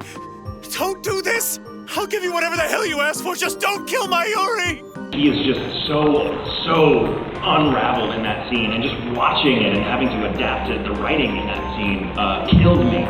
And then a few weeks later, having to go and record that very scene, I just had this breakdown, and I just started crying and was trying to get through the lines. No, it's since now become a shameless plug for Steins Gate. Like, if you want to hear J. Michael Tatum have a genuine breakdown, episode 14 of Steins Gate is your baby. Nothing was ever gonna come of it. Nothing ever does. Please don't kill my friend. Too late. I absolutely love the man's passion and demeanor when talking about this series. You can really tell how much the show meant to him. It meant so much that he was still talking about it like this in 2017. Even as he returns from the time leap, his voice is frail as he nearly destroys the phone wave itself. Kurisu talks him down, but he panics and locks right back into the pattern he's been playing out. It's too late when he makes it to Ruka's again. He asks where Mayushi is, but answers his own question. He weakens and breaks down crying. Kurisu finds Okabe sulking, and in a rare moment, there's no Christina, there's no crude nickname. It's just... Kurisu. Kurisu guesses that Okabe's been time leaping, and once more, Okabe breaks down and blames himself for everything. He blames himself for telling Daru to hack into CERN, for thinking of a time machine, for even bringing Moeka into their lives. While Kurisu does vouch that Okabe is definitely reckless, she's more concerned for his physical health, since they have no surefire way of knowing the long-term effects of repeatedly leaping. Kurisu makes up her mind to help Okabe, and there's this wonderful moment where another mad scientist is born. You're supposedly a world-class mad scientist, right?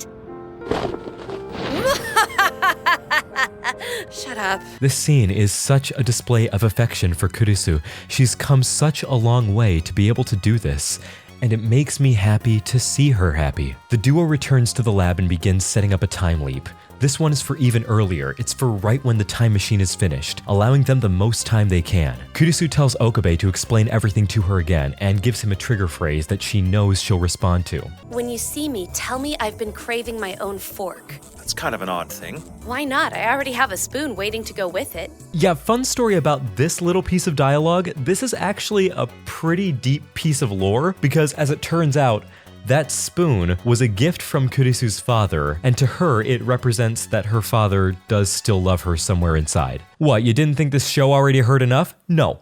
I've decided you haven't heard enough, so here's another thing to realize. When Okabe goes back, Kurisu won't remember Okabe calling her by her name. The leap is successful. We land back at around 2 p.m. Okabe dismisses everyone and rendezvous with Kurisu at the ramen shop. After using the trigger phrase, Kurisu agrees to help him work through this. There's also this moment of such pure happiness and bliss on her face when she realizes that a time machine that she made actually works. It's such a feeling of validation and peace, and it looks so good on her. Also, it seems they have a guest. Kurisu and Okabe outline the timeline of events, attempting to determine what the driving force is in Mayushi's death. Thinking in terms of cause and effect, the Rounders come to mind as the cause, but there's something bigger at play here, as evidenced by the fact that Mayushi dies even when the Rounders aren't involved. When Okabe suggests they attempt to change things by leaping back and leaving the time machine unfinished, it's Suzuha who enters with advice. After eavesdropping earlier, she's decided to come clean with everything she's got. And in her own words, "Pay attention, kiddos, it's gonna get complicated." Okay, so Suzuha says that Okabe has to push past the 1% divergence barrier. It's measured using a divergence meter that Suzuha happens to possess, that, as it turns out, Okabe invents in the future. Now we're starting to see how Suzuha knows what she knows. The number is a measure of an alpha world line's distance from an opposite world line, a beta world line if you will. Suzuha makes the analogy of world lines being like ropes and their threads. Think of an alpha and beta world as two distinct ropes. They are both made of infinitely smaller threads and lines that all follow an inexorable end defined by the greater alpha or beta world line. In the current Alpha world line, all eventualities lead to Mayushi's death and CERN's monopolization of the time machine market and the world. But pushing past that 1% divergence number to a beta world line lands us in a world where everything is different, all bets are off. You see, Alpha and Beta world lines play out differently, but they share in common certain splinter points. There are events of great enough significance shared between the lines that, if changed, are powerful enough to shift between Alpha and Beta. Events include wars, the Y2K crisis, and most recently, the invention of the time machine. Also, all this time, Suzuha has been leading the crew up a familiar building, the Radio Kaikon building. The doors swing open to reveal the large crashed satellite, except Suzuha reveals it's no normal satellite, it's a time machine. Suzuha is from the year 2036. And she first made contact with Okabe under the name John Titor. Suzuha comes from the dystopian future that she foretold online. She's a member of the anti-CERN resistance, and this time machine was her last gambit, a gift from her father. In the future, Okabe is hailed as a terrorist in the fight against CERN, and Kurisu is called the mother of time travel, as it's with her advancements that CERN makes time travel possible. That circumstance explains so much of Suzuha's animosity towards Kurisu. Also, in the future that Suzuha comes from, Okabe and Kurisu are both long dead. She refuses to say more and attempts to leave, claiming she should have never made a detour to the current year. She got too wrapped up in trying to find her father when the original goal was to travel back to 1975, get an IBN 5100, and make sure that it gets to Okabe safely in the current year. And now on top of that, the time machine is broken. And Suzuha forgot to buy AppleCare. Hi, welcome to the Genius Bar. It's like using Google, but we wear Gucci frames. Yeah, I left my time machine in the rain. What the fuck are you smoking and where do I get some? The police ambush the lab members, but they make an escape back into town. Suzuha posits the damage from an earlier thunderstorm is keeping the time machine down right now. Okabe suggests he leaps back and tell himself to save Suzuha before that night, but that was more than 48 hours ago. The trio comes to the conclusion that their best bet is to leap back to 2 p.m. that day when the time machine was completed. Following that, Okabe leaps the full 48 hours back to the 11th. He keeps reliving those 2 days until something changes. This isn't just about the world anymore. This is about Mayushi. Okabe snaps to reality on the 11th. He rounds up the lab members and gets everyone to Suzuha's time machine. Daru concludes that the inside of the machine might be fixable. It works similarly to the phone wave. While he works on that, Kurisu gets to work on completing the time leap function of the phone wave, and Okabe and Suzuha continue their search for Suzuha's father. Their only lead right now is the pin that Suzuha has been cherishing. They take it to every jeweler and hey, that's weird, why is the uncomfortable racial moment alarm going off? I'ma bust out some questions, yo, so holla at ya, boy! Word to your mother. Well, what's Mayushi doing? Surely it's something innocent and good. She made fake kidnapping posters with pictures of the pin on them, telling people to call if they see someone wearing it. You might be upset, but I'm proud of anything that wastes police resources. The time machine comes closer to being fixed, and Okabe receives a call from one of the pin vendors. Apparently, someone came trying to get an exact copy of it made. Okabe camps out the stand and it's Daru? Steins Gate crafts yet another brilliantly human moment because Daru, someone who we've only seen as a manga and H-game loving computer guy, shows his dimension here. Daru wanted to create a dupe of the pin so he could fake being Suzuha's dad so that she didn't live her life constantly wondering. A lie, yes, but he was motivated by not wanting someone to be alone. And motivated by something else as well. He knows something Okabe doesn't. Suzuha's time machine is a one-way street. It can only travel backwards. Once she's gone for good. The time machine is completed and Okabe arrives with a parting gift, Suzuha's beloved bike. But Mayushi has her own parting gift too, paternity. She thinks she knows who the father is. Daru. You are the father! Mayushi Povich has a few things going for her. The name Taru, barrel, teeter, and its similarity to Daru, the obtuse naming scheme of the time machine, the fucking hair. This should have been a dead giveaway, and I'm certain they knew what they were doing with all of these shots where they framed these two closer in recent episodes, and the fact that Daru and Okabe were originally the only ones doing time travel research. And you're reading Stoner thing. Reading Steiner. Reading Stoner? Hey, that's me. Suzuha, reunited with the father she never thought she would meet, promises to make him proud, but that's a little hard to do since he's already proud. The time machine takes off, and this moment feels like a big moment for Daru's character. For a large part of this series, Daru has been generalized, but in this short period of time, Daru has been thrust into the responsibility of fatherhood that he had no idea he was ever going to have to take on. But he doesn't shy away from it, and these words make me think that. You gotta be strong!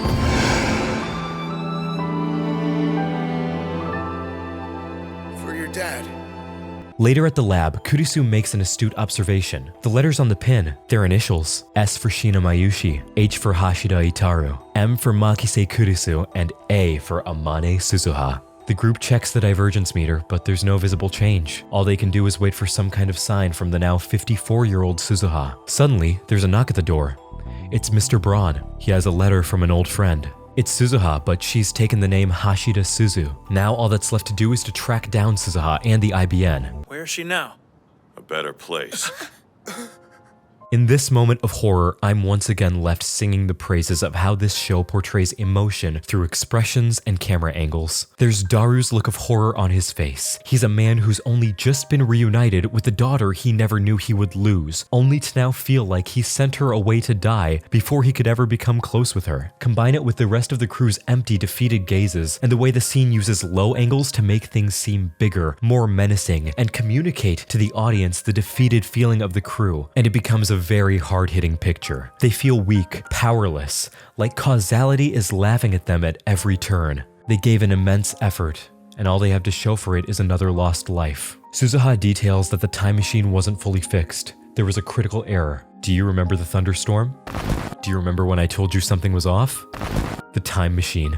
Because Okabe texted himself to stop Suzuha, she never left for 1975 and stayed while the rain ruined the time machine. And the impact of the crash took away Suzuha's memory. She lived her life only remembering everything just prior to her death. A grieving Okabe asks Mr. Braun how Suzuha died. As it turns out, she hung herself after showing erratic behavior for a year, probably a side effect of her memory returning. There's this really morbid shot that is, once again, packed with so many subtleties. Notice the hanging ornament in this shot and how they use it ever so subtly in juxtaposition with the shadow of the hanging body. In Suzuha's letter, she makes a final plea. If you can turn back time, I ask that you not stop me that night. Okabe preps to send another D-mail, but unexpectedly, Mayushi begs him to stop. She says if he does this, then isn't it like everything wasn't real in the first place? Suzuha will never know who her father is. Mayushi doesn't want to lose the time Suzuha spent and the time she got to spend with everyone. But Okabe has no time. He can't find a way to explain that even though he's not listening to her, everything he's doing is for her. I won't see it, but make it a good future, yeah?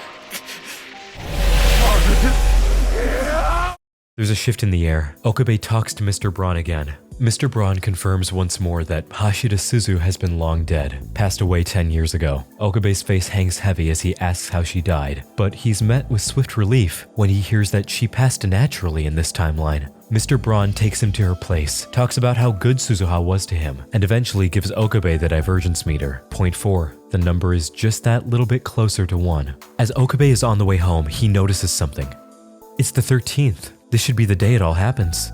But there's no bomb threat, and when he comes home, he sees Mayushi safe and sound. The changes are already clear. Now they must push even closer to the 1%. Just like I push closer to the 1% by camping outside of their mega mansions. I've been living off the cordon bleu and human remains that Jeff Bezos' personal chef throws out. Well, now that I've eaten, let's get right back into it. I'm sure I haven't missed anything. Oh, come on!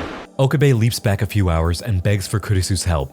There's no mad scientist, guys, just a broken man who needs all the help he can get right now. Kurisu makes note of the D-mail's effect on world lines moving in a certain direction. She posits that undoing all the prior D-mails sent will advance us forward. Maybe not to the whole 1%, but it's definitely the best place to start, since a single D-mail pushed Mayushi's death back a whole 20 hours. The first to be undone is Ferris's, which poses the struggle of figuring out what the D-mail was in the first place, as Ferris was cagey about it up to the very last second. Okabe finds her being ambushed by some gamers whose literal whole plot is that they're mad a girl can game better than them, which is fucking hysterical because when I think of gamers like that, I think of your neckbeard, dirty fingernail, piss bottle type of gamer, not the guys wearing low-rise jeans and crop tops. But remember kids, misogyny comes in many shapes and sizes, and it's our job to make sure they all feel bad about themselves.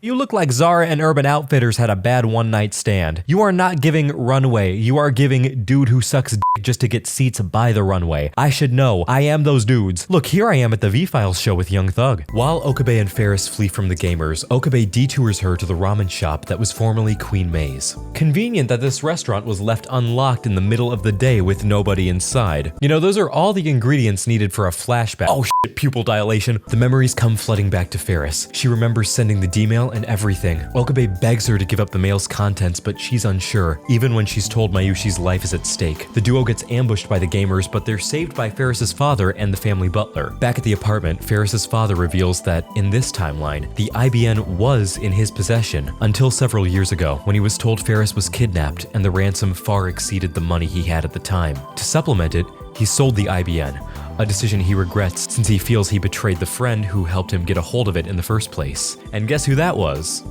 Suzu. Yeah, she actually did it after all. She wasn't a letdown.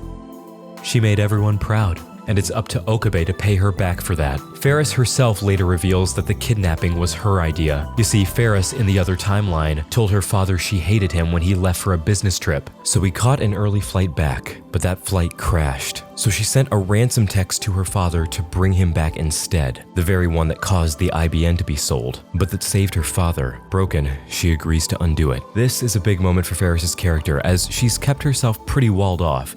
She hides behind her character of Ferris, or by indulging in Okabe's delusions. It's very rare we get to see Rumiho, and it's a shame she won't get to remember it.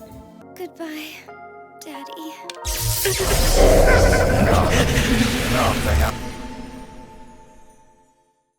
Okabe finds himself in the lab, breathless at the sight of a Moe Ferris again. The streets of Akihabara are alive once more with nerd culture, but for how full the city is, the lab is still very empty without the IBN. It's still missing. Has been, in this timeline, for about a year. Okabe struggles for more answers. He can't just take a girl's father away and have nothing to show for it. The next D-mail to follow is Ruka. Explaining to Ruka the gravity of the situation is complicated, and Okabe questions whether it's even necessary. He's tampering with someone's core identity when he's already tampered with life and death at his whim. Ruka is hesitant. She's initially insulted when Okabe insinuates her having been a guy, but she comes around to believe him. However, not without a condition. She wants a date with Okabe. There's something to be said about the power of love. I think it's beautiful that Ruka, no matter the timeline, has found their way to loving Okabe. Many people talk about loving each other in one life and the next, and everyone after. Maybe it stands out to me more because the series has been so soaked in tragedy and bloodshed, but it really is beautiful to see things like genuine connections that transcend things like world lines and time itself. Okabe agrees to the date and goes to his friends for advice. Kurisu says, "Okabe, this is for the sake of the future. You better give her that world-changing dick, or we're the ones that are gonna be getting fucked and our asses slapped and our throat." Kurisu gets arrested for public indecency, so Okabe talks to Daru. Daru says, "Seriously, I've made out with so many babes, they're thinking about passing a law." And Okabe says, "Daru, that isn't something you traditionally brag about." Okabe quickly realizes that he has asked a lab full of robots how to navigate complex human emotion. This quickly leads to all of them calling each other virgins, but that's okay because they actually are. Pray tell, how many wayward ships have you coerced into your port? Fine, so I've never gone all the way. Screw you. The group eats while reading dating advice from a book, and I have no clean segue for this really good line about jacking off. In fact, to hell with you losers, I've got to go see a man about a unicorn. Okabe buys some new drip while Kurisu and Daru tail him to the date. Okabe tries to make small talk. This is the anniversary of the first patent ever issued in the country of Japan. Okabe, you're scaring the hose again. While on the date, Ruka is reminded of when her and Okabe first met. Only, it's not their first time meeting while Ruka is a girl, but when she was a guy. It's the same thing that happened to Ferris. The memories are crossing world lines, bleeding over, sort of like Okabe's reading Steiner. The date closes, and a grieving Ruka gives Okabe her mother's pager number so they can correct the D-mail they sent. But nothing's sitting right with Okabe. He can't leave things like this. He rushes back to Ruka. He makes it clear to her that what they have goes beyond gender, time, and everything else. They have a dynamic, they enjoy each other's company, and that's what's mattered to Ruka from the very start. After some sword practice, Ruka reveals that in this timeline, the IBN did end up at the shrine, but Ruka broke it accidentally a while ago, not thinking anything of it until now. She begs Okabe to change the future and also to not forget this time spent. Ruka's pain is so tragic and immense. Once things go back, Ruka will forget about this carefree time. The time when she could love without fear, when she could be held and not feel judged. So, if she can't remember these things, she can at least hope that Okabe does. The correction D-mail is sent, and Okabe lands back at the shrine, right where he was. Ruka is there, and it only takes one question to confirm whether there's been a change. Do you like me? Where's this coming from? Ruka, a flower in bloom, doomed once more to hide. One more D-mail. This better be worth it. It was Moeka's D-mail, supposedly telling herself to buy a different model phone. Using Moeka's cover place of work, Arc Rewrite, Okabe is able to obtain her address. And wow, that seems too easy. I didn't realize personal info was like combo meals at McDonald's. Did they throw in her fucking IP address too? Okabe makes it to the apartments only to be met with a grisly scene. Moeka's apartment is cordoned off and there's a massive police presence. Moeka is dead by apparent suicide. The timeline as it stands is doomed, so Okabe quickly hops back and relocates Moeka once more. The night is cold and the surprisingly unlocked apartment is dingy. Moeka sits alone in a corner, desperately typing for FB, the person she's been taking orders from this whole time. She's manic, and when Okabe tries to take her phone, she loses it. There's a physical struggle, and Okabe is sent over the tipping point. Now, I'd like to make it clear that at Omniscient. The world is ours. We do not endorse acts of physical violence. Come now, we all know that's wrong. It's just as wrong as pouring milk before the cereal. And I wouldn't go out of my way to seriously wish harm on someone else. But this is the girl who has killed Mayushi more times than either of us can count, and has shown no remorse every single one of those times, so... Okabe gets a hold of the phone and calls Kurisu. They fire up the phone wave, send the counter D-mail, and... nothing? Okabe notices something. It's the same phone. The phone never changed. It's the same phone as all of the other world lines. Moeka lied. We don't know what the D-mail said. And the only way to find out is to confront her. Thankfully, we've caught Moeka on a peaceful holiday where, to celebrate, people choose to not throw furniture through open doors. Oh god, I forgot that's next week!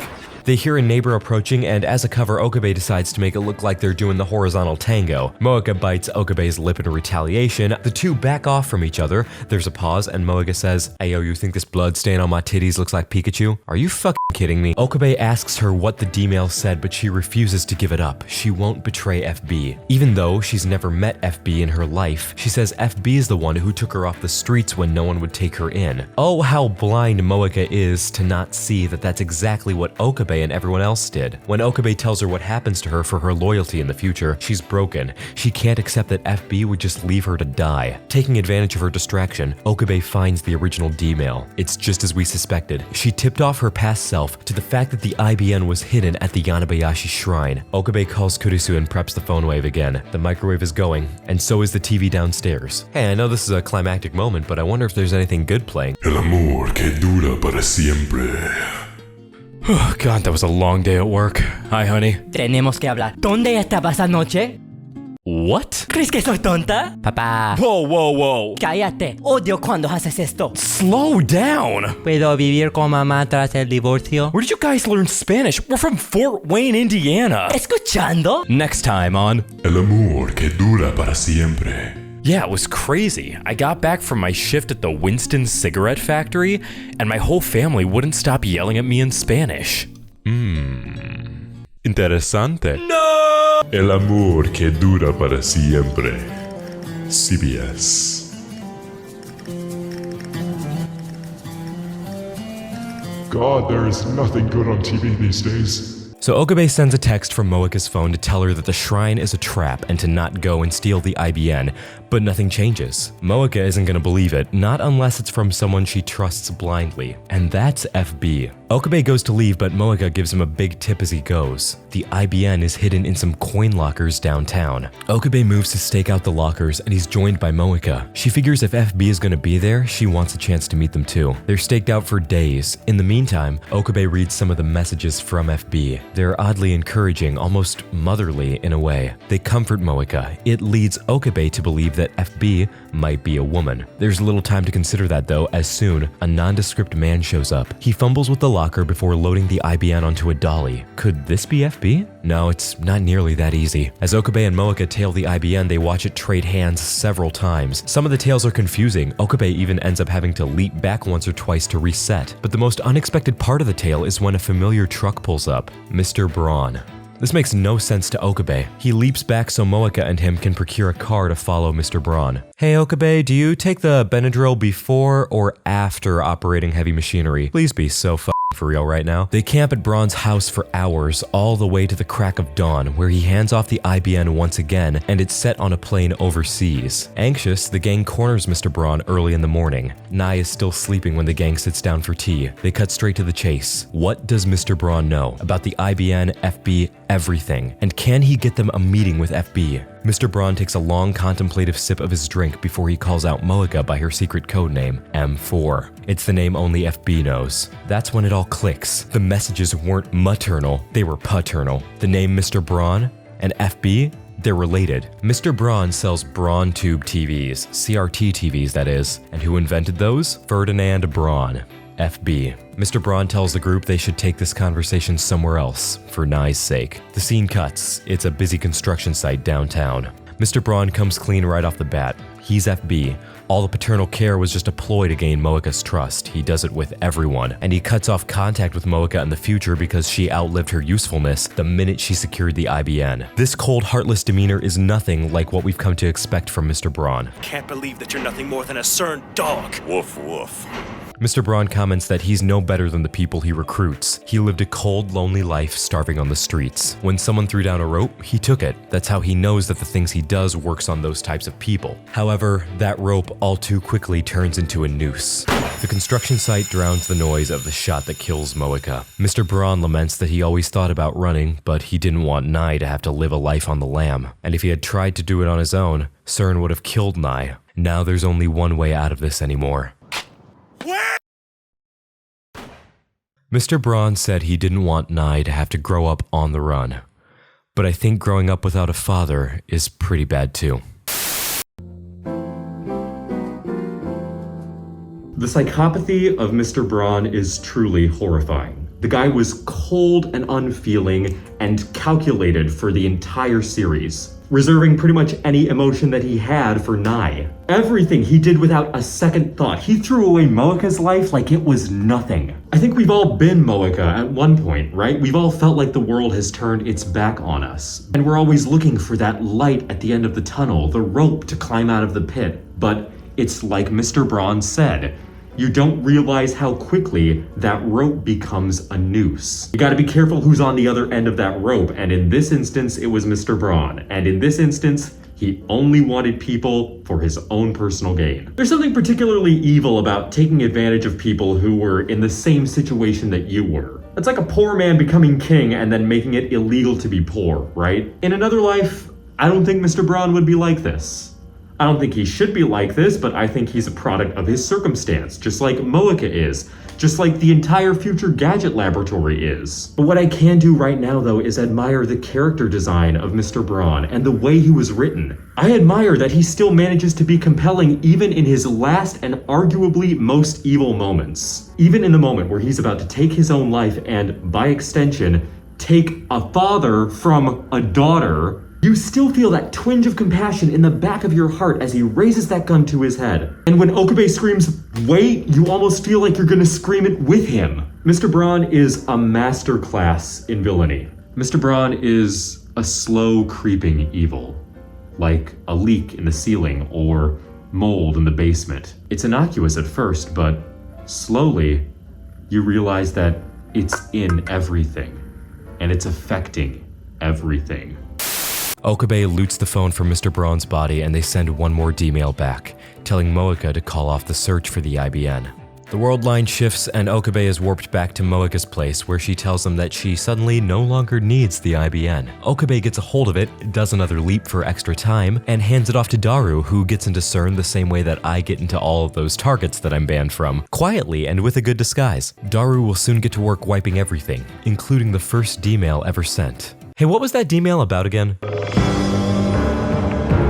Oh no. Okabe quickly calls off the CERN hack. He has to devise another way around keeping Mayushi alive while also not having to redo Kurisu's death. He takes some time to join Mayushi at Kamima. It's like this universe's version of Kamiket, which is a Japanese manga expo, essentially. Calculating all the extra time that Undoing D-Mails has bought, Mayushi's death should be delayed until about 8 p.m. today. Kurisu calls Okabe to ask why he's being so hasty to complete the CERN hack, but he refuses to tell her. There's also this shot of a cicada here too. They've been all over the series. Cicadas are a traditional symbol of summer, especially in anime in Japan, but they also serve to represent a lot of other bigger things, namely rebirth and transformation, a fitting symbol in this show that is so much about life, death, and cycles. Okabe and Mayushi end up having a warm and familiar conversation on the way back home. It feels like good friends finally getting to talk after so long, and Okabe is finally closing some of that distance that all of these different world lines have put between him and Mayushi. But time laughs at this.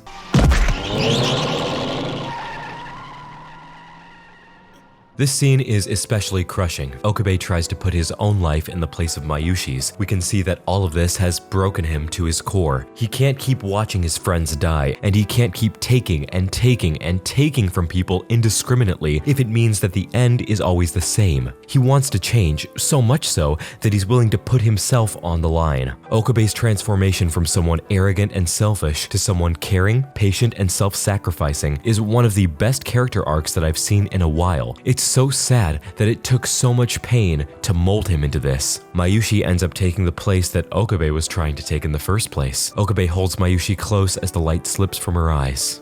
Please don't. You can't see any stars from here. A broken Okabe leaps back. Once more, we don't get to see his face. But we don't have to in order to know that he's crying. Kurisu confronts Okabe on the roof and he comes clean about his fears. Deleting the first D-mail will send them back to the world line where Kurisu is found dead on the 28th. This moment is impactful because we get to hear Okabe explicitly disavow Hoenn Kyoma. Hoenn Kyoma? Who gives a damn about him? He's fiction! Okabe tracks down Mayushi at her grandmother's grave and then retracks down Kurisu back at the radio building. The two share a warm moment in the middle of a thunderstorm. Kurisu even repairs a stitch on Okabe's jacket, but it's then that she reveals something. She can feel that she died here. It was a suspicion at first, but being here now, she can feel it clearly. The magnitude of it all hits her. She's done with Okabe living timeline after timeline, being forced through so much death. She tells him to save Mayushi, and they both know there's only one way. Makise has been going mad trying to find a magic solution, but it's no use. On that original world line, Mayushi is destined to continue, but Makise Kurisu isn't. What's the point in this hell if Okabe has to lose someone either way? At least, that's what he thinks as he goes for another time leap, but Kurisu stops him. She knows it's no use to time leap. Okabe will just be trapped in the cycle. If losing Mayushi is leaving him numb, then his heart is already broken. What was once a critical mission has now just become a puzzle to solve. Makise comforts Okabe. She tells him to not think of this like abandoning her. She proposes the idea that maybe it really is all connected. Maybe there is a way to not forget. Okabe will have so many memories, and as long as he holds those, Makise will still be alive. Arguing, planning, laughing, and this. There exist love stories, but I rate this one above a lot of others. So cosmic in the way that two people can come together so many times without fail. How driven they can be by the sheer care they have for someone and the way they treasure them. It's a feeling Makise certainly isn't used to, given her past of abuse. And it's something that's foreign to Okabe, who barely knows how to put his feelings together most of the time. But it's something safe for these two, something that only they have. This is a love story done so well, and whether you feel the romance needed to happen or not, I cannot deny that they did a wonderful job with the emotional buildup surrounding this. The next day, Makise is due to return home to the States. She sends Okabe off with one final laugh and a soda. She opines that Okabe will have a hard burden to bear. He will be going somewhere where only he knows of Kurisu, where he will have to carry the weight of those memories. But they are memories he can take solace in with every little part of life. So maybe Makise Kurisu doesn't have to die. At least not all the way. Back at the lab, Daru locates the D-mail. It's time. A stressed and tired Okabe lingers his finger over the key, taking a final pause before changing everything. Okabe! Kurisu! Okabe! You should know by now that I...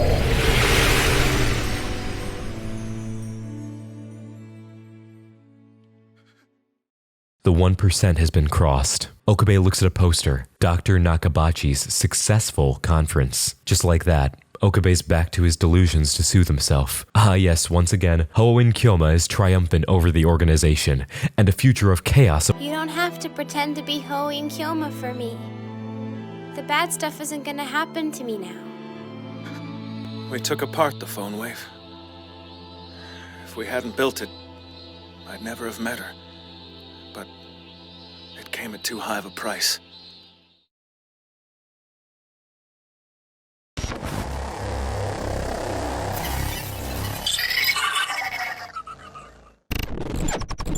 Now, I understand some of you might like tragic endings. And there's nothing wrong with that. Who doesn't love a good ship sinking or lovers drinking poison? So, if you're okay with Steins Gate ending right where we just left off, then so be it. But the show technically doesn't end there. Because in the next episode, Suzuha comes back. And you're probably wondering, what? And why? In this timeline, Suzuha had no reason to travel back in time when she did. Therefore, she still had access to the time machine to travel back again. Essentially with the same motivation: to stop World War III and CERN's monopoly on human will. To do that, they need to achieve a world line that is still over the 1% divergence barrier, but free of the accompanying attractor field. They call this world line Steins Gate. Roll credits! However, Okabe initially refuses. He's been through enough. For weeks, he's had to leap so much he's barely himself anymore. He's done tampering with the world, but Suzuha has a powerful bargaining chip. Makise Kurisu can live. In fact, she needs to in order to achieve a Steins Gate world line. Okabe hesitantly agrees and hops in the time machine, as he finds out it's much different than its other world line's counterpart. It can actually seat two, and is advanced enough to not only go backward, but forward in time. They arrive back on the 28th. Suzuha thinks that we use doorknobs with bullets instead of our hands, and Okabe creeps into the building, wary to avoid himself and Mayushi for the sake of avoiding a paradox. But as he's walking, he stumbles upon Kurisu. He's overwhelmed. He approaches her and she drops her study, a full report on time machine science. He can barely get his words out before he peels off. Now remember when Kurisu talked to Okabe on that very first day? You were trying your damnedest to tell me something? Oh, I'm sorry. Kurisu. Okabe stumbles upon the death site again, but when he hears footsteps approaching, he hides. It's Makise, flanked by Dr. Nakabachi? Or should I say... I just want you to read this. Okay, Dad? Dad?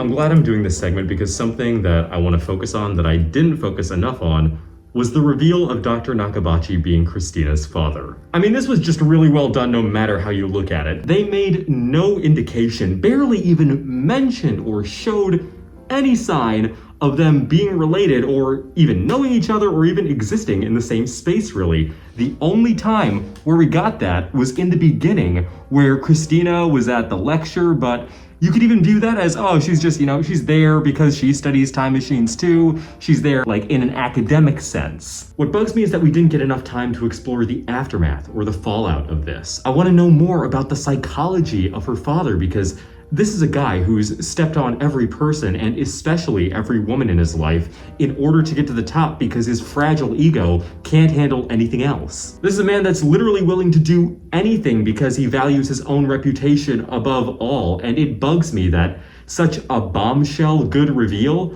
was dropped at the very end and not put in somewhere at a midpoint, like episode 13 or 14. I know, I get the best for last philosophy, but this is an opinion piece, and in my opinion, it would have been fun to have the audience then dissect and consider the ramifications of this relationship between the two. What gets me is that I've known and seen people in my professional and personal life who are exactly like Dr. Nakabachi, and I'm sure you have too. These people are monsters, perverting causes like science or charity or anything in order to further their own self-image. And then they delude themselves to this state of grandeur that gets them to the point where they abdicate responsibility to everything that they used to love or everything that loves them in favor of this one goal. And that's what makes this character so interesting to me. That's what makes the reveal so gross to me. That's why I think we just all need to go say thank you to a woman today, or something like that.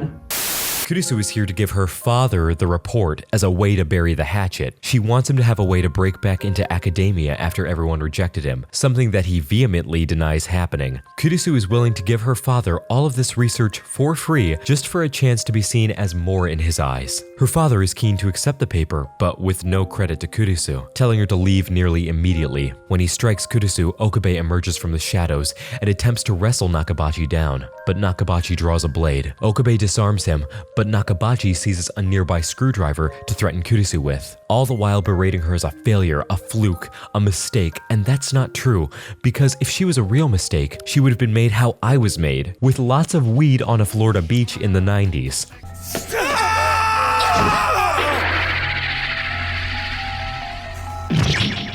It's a failure. Complete and utter failure. Nakabachi gets away and Kurisu is dead, this time by none other than Okabe's hands. Suzuha and Okabe return, and Okabe's even more broken than before. He's interrupted by his phone buzzing, with an email from a strange address again, telling him to turn on the news. It's a clip about Nakabachi defecting to Russia. On the way, his plane suffers a mysterious cabin fire, but thankfully, something tipped the metal detector and kept him safe from the flight. Suzuha says that Kurisu's report is what starts an arms race, except the goal is a time machine. That kicks off World War III, and now we see why Makise Kurisu was hailed as the mother of time travel in one of the world lines. Suzuha also tips Okabe off to something he's forgotten about, a video file in his phone that he received. The static video clip from the first day. It's unlocked now. Okabe needed to fail in order for it to do so. Cruel maybe, but the information it provides is critical. It's Okabe of the future. He's here to tell current Okabe that it's very possible to avoid Makise Kurisu's death. Just right now, he's going about it the wrong way. To change the world line and achieve Steins Gate, Okabe needs to make sure of two things. 1. Nakabachi's paper that he stole must burn. 2. Makise Kurisu must live. However, the apparent circumstance of her death cannot be changed. Without seeing Makise Kurisu dead, Okabe of the past will never send the first D-mail, thus never placing him in this moment he is in now. So Okabe has to make Kurisu appear dead to himself without actually letting her die. Okabe is flush with a renewed drive. Okabe has a plan. Use the fake red goo inside of the glow stick future gadget as a substitute for real blood. Kurisu is saved and Okabe still sees a bloody body. Okabe returns with Suzuha. His first order of business is taking care of the metal upa. With that out of the picture, the paper is sure to burn. Next, there's the matter of meeting Kurisu again. He stages the same flustered interaction to trigger the dialogue they have outside of the conference. Finally, he camps out in the kill room and preps the decoy blood. Only there's one problem. It's dry. Okabe is in full panic as Dr. Nakabachi, or as his friends call him, Doc Knock, approaches.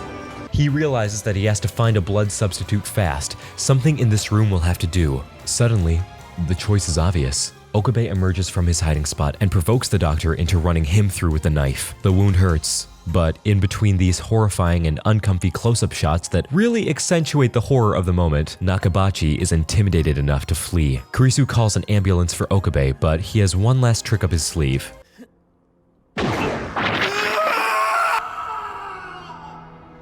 The frame that we've seen so many times.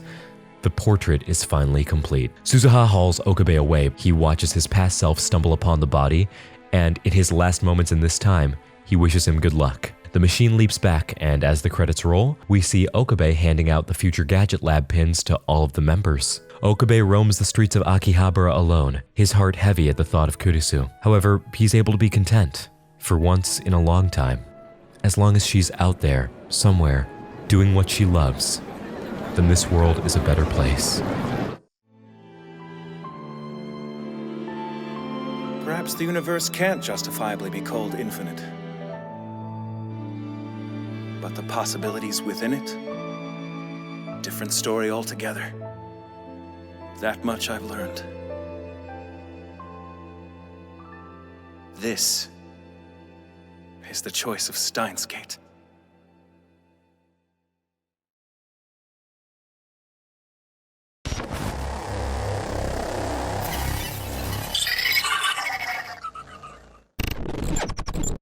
I'm gonna hit you with something you might find surprising. Did you know that some people have mixed opinions about this show?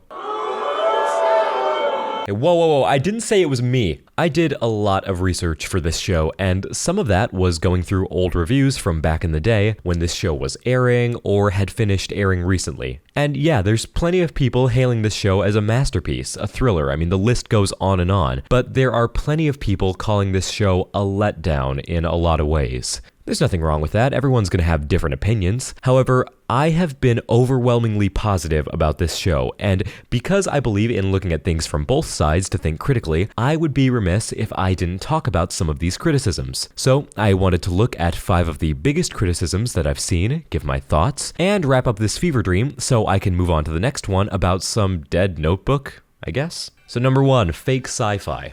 One of the biggest complaints that I noticed was about the science of Steins Gate. People are getting frustrated because Steins Gate pitches itself so close to real life, what with spoofs of real-life brands and the use of real-life locations like Akihabara, and even mentions of real-world conspiracies. However, even when I take all of that into account, this criticism still rubs me weird. Because if we want to run with the angle of hardcore realism, none of this should be possible, period. This show should never have happened. So many great works of fiction would be disqualified because of this criticism. As well, the science fiction genre itself would lose so much. If the more unrealistic side of science fiction isn't your taste, then that's fair, so be it. But the show's premise tells you straight away, it's a time machine in a microwave.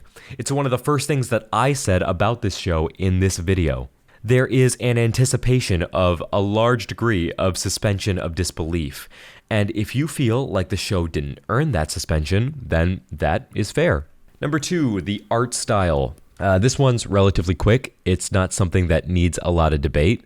This one's just a matter of taste. Steins Gate is color graded in a very unique way. The sun burns a dusty gold, there's artistic desaturation, lots of communicating with color. Sometimes when there's a lot of sun and white on the screen, you're casually blasted with the force of 1,000 suns. I believe this show was trying to give that cinematic impression, and for me, it works. But I'm a sucker for that. I like pretty colored shots, so of course I'm gonna like a series that uses them. It's like I like Pokemon cards, of course I'm gonna like it when I see them in the wild. This one's definitely an acquired taste type of deal. If you like it, you'll like it. If you don't, you won't. It's simple as, and I don't think it needs much more discussion past that. Number 3, the harem aspect. This one is fun for me because I get to talk about one of my favorite flaming buildings of a TV trope, harems. So for context, a harem anime often features a singular protagonist being chased after by multiple people, often not by any choice of their own because they're so dreamy and everyone falls for them and lets them fall on their chest. I don't regard harem anime very highly. There are much better things I could watch if I wanted to see a bunch of girls play cock carousel, or clunge rodeo if it's a reverse harem. As for within the confines of Steins Gate, the harem aspect can be partially owed to this anime's visual novel origins, where many of the women are romanceable. There's noticeable hints of it considering Okabe is put in romantic situations with Ferris, Kurisu, Ruka, Mayushi's even hinted at, and Moeka I don't want to count because...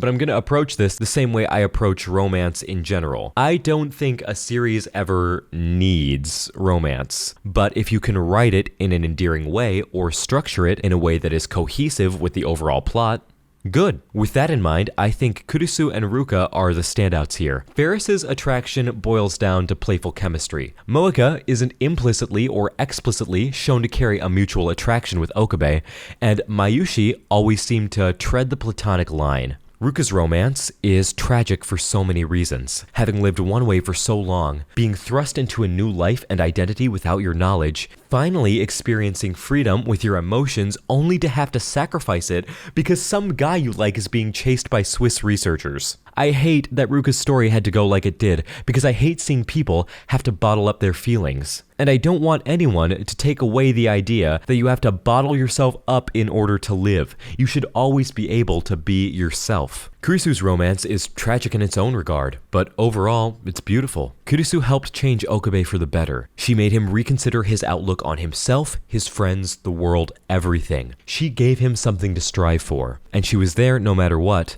time after time, no pun intended. Ferris's implied feelings only muddle the overall impact of romance and may come off to some as superfluous. Number 4, the pacing. This is one I have mixed feelings about. Some people think that Steins Gate moves far too slow. A lot of people comment that the first 12 episodes especially are a slog, so I wanted to step back and just look at that timeline. The first episode has a lot of big things. It's got Makise's death, the first D-mail, etc. 2 episodes later, by episode 3, they've already hacked CERN, and the lottery D-mail happens 4 episodes later. From there, it's another 5 episodes to Mayushi's death. That's the biggest gap in time for a major plot point. In between that, there's still a lot happening. Ruka's gender is changed, the IBN disappears, and Akihabara is landscaped. It's not like there's nothing happening during these moments between major events. It's just that it might not be to your taste. This is another one that simply boils down to patience and taste. Everyone is going to feel like they can stomach different amounts of things. And if the show isn't endearing enough to you to last those several episodes, there's only so much that can be done. Finally, we come to the criticism that I take the most grief with. The characters. There are people who feel that the characters are too much of caricatures versus being characters. I can understand this to some extent because there are definitely times that the writing hits hard on the tropes. Kurusu is the tsundere, Mayushi is innocent, Daru is the hacker, and otaku, etc., etc. However, I think the show still does a good job at introducing things that make each character challenge themselves and the audience's expectation of them. Daru's thrust into fatherhood and becomes infinitely more responsible. Kurusu is brought out of her shell and finds ways to be actually proud of herself and feel safe. The list goes on and on.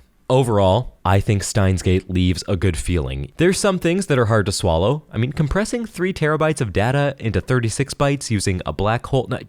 What the hell? I think Steins Gate is an excellent lesson in growth and change. I think there's a reason this series has held on for so many years. I think there's a reason I still speak so positively about it, and I think it's a show that everyone should give a chance. I give Steins Gate 9 out of 10. Would recommend. And this has been the Hotbox. Thank you so much for watching. Again, another one of these long-form projects that I have so much fun with. If you have any other series that you want to see, leave a comment down below or just leave one with your thoughts. I love hearing what everyone thinks about these, and that's why I love these videos a lot. They foster discussion. Whenever you're watching this, I hope you have a good rest of your day and an even better tomorrow. And I'll see you in the next episode of whatever I make. And until next time, this has been the Hotbox. Bye!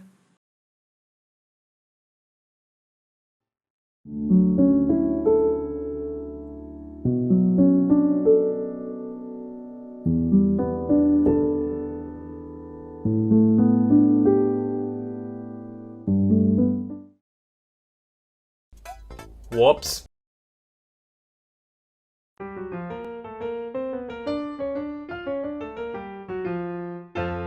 Okabe and Kurisu hurry away. Hell, I could build a Bitcoin miner out of what it is. She treats it. Okabe runs into Mayushi and CERN is capable of fatally flawed The group moves to like that 1 second on the microwaves, and when he texts her, Ferris approaches Miyawi. They talk about the time, and Okabe conducts. Clearly, Ruka is a boy, and in Okabe's mind, and his ego couldn't handle that. He began to, but the database of his... Knowledge is power, and if we're going to go in depth into this series, it's important that you, as the viewer, fuck. Oh no. It's important that you... Luckily, I've spent months in the library fucking... God damn it. Yeah, I've spent a lot of time doing that. Luckily for you... Luckily for you, I've been spending... Luckily for you, I've been spending months researching this... Oh my god. So we're going to... Fuck. Yeah, that's what we're gonna do. So we're going to spend a few minutes analyzing... Oh my god. 1, 2, 3. Fuck. 1, 2, 3. God damn it. Blah, blah, blah, blah, blah. I look like I own a yacht. Hey, I know precisely how much I can swallow at one time.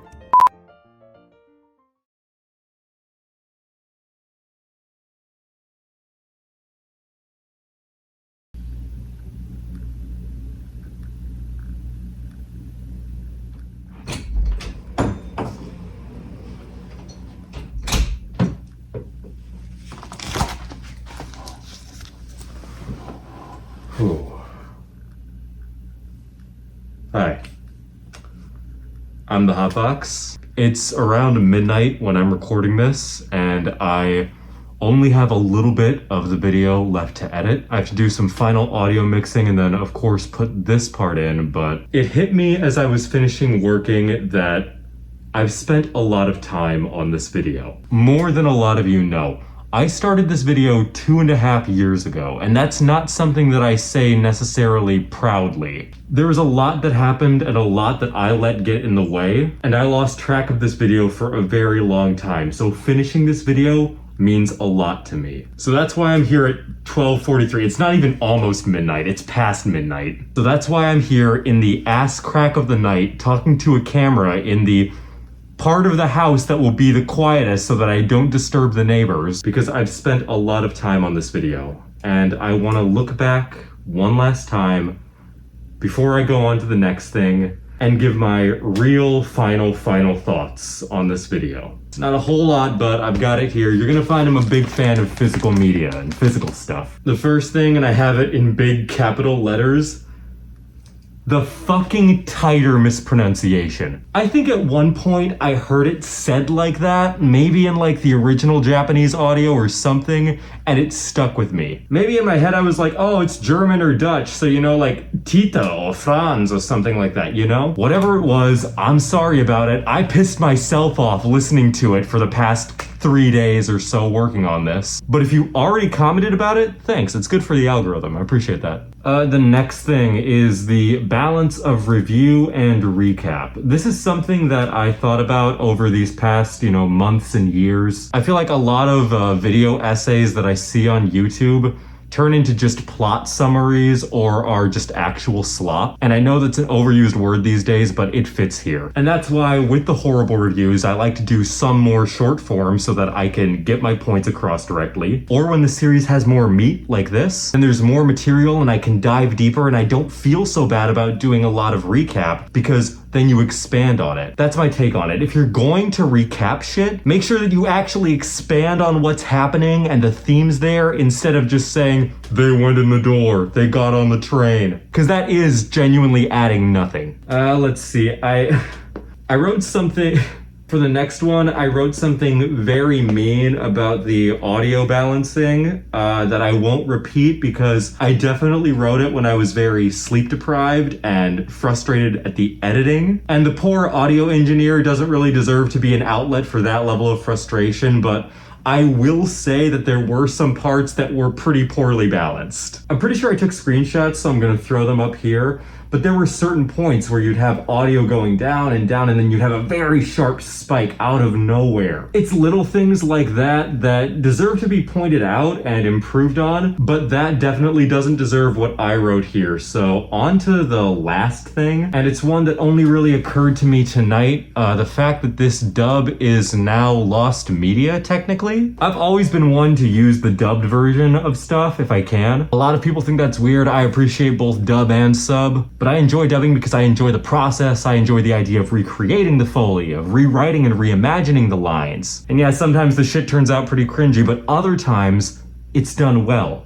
And it sounds great, and it turns into something really cool. When I made this video, Funimation hadn't been absorbed into Crunchyroll yet. And now that it has, I can't really find the old Funimation dub anywhere. And that makes me think that maybe this video will be one of the last remaining ways to access that dub. And it's technically legal because it's fair use criticism. I hate seeing art disappear and I love talking about stuff. I give a fuck. I give a fuck and I talk about this stuff because I think it's important for all of us to give a fuck, especially in the time we live in right now. If I keep talking, I'm just gonna go on a further tangent, so I will wrap this director's chair segment up here.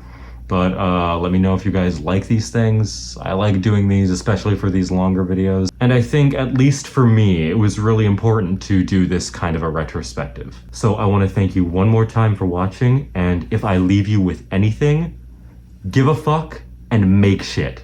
Make the shit you want to see. Hotbox out.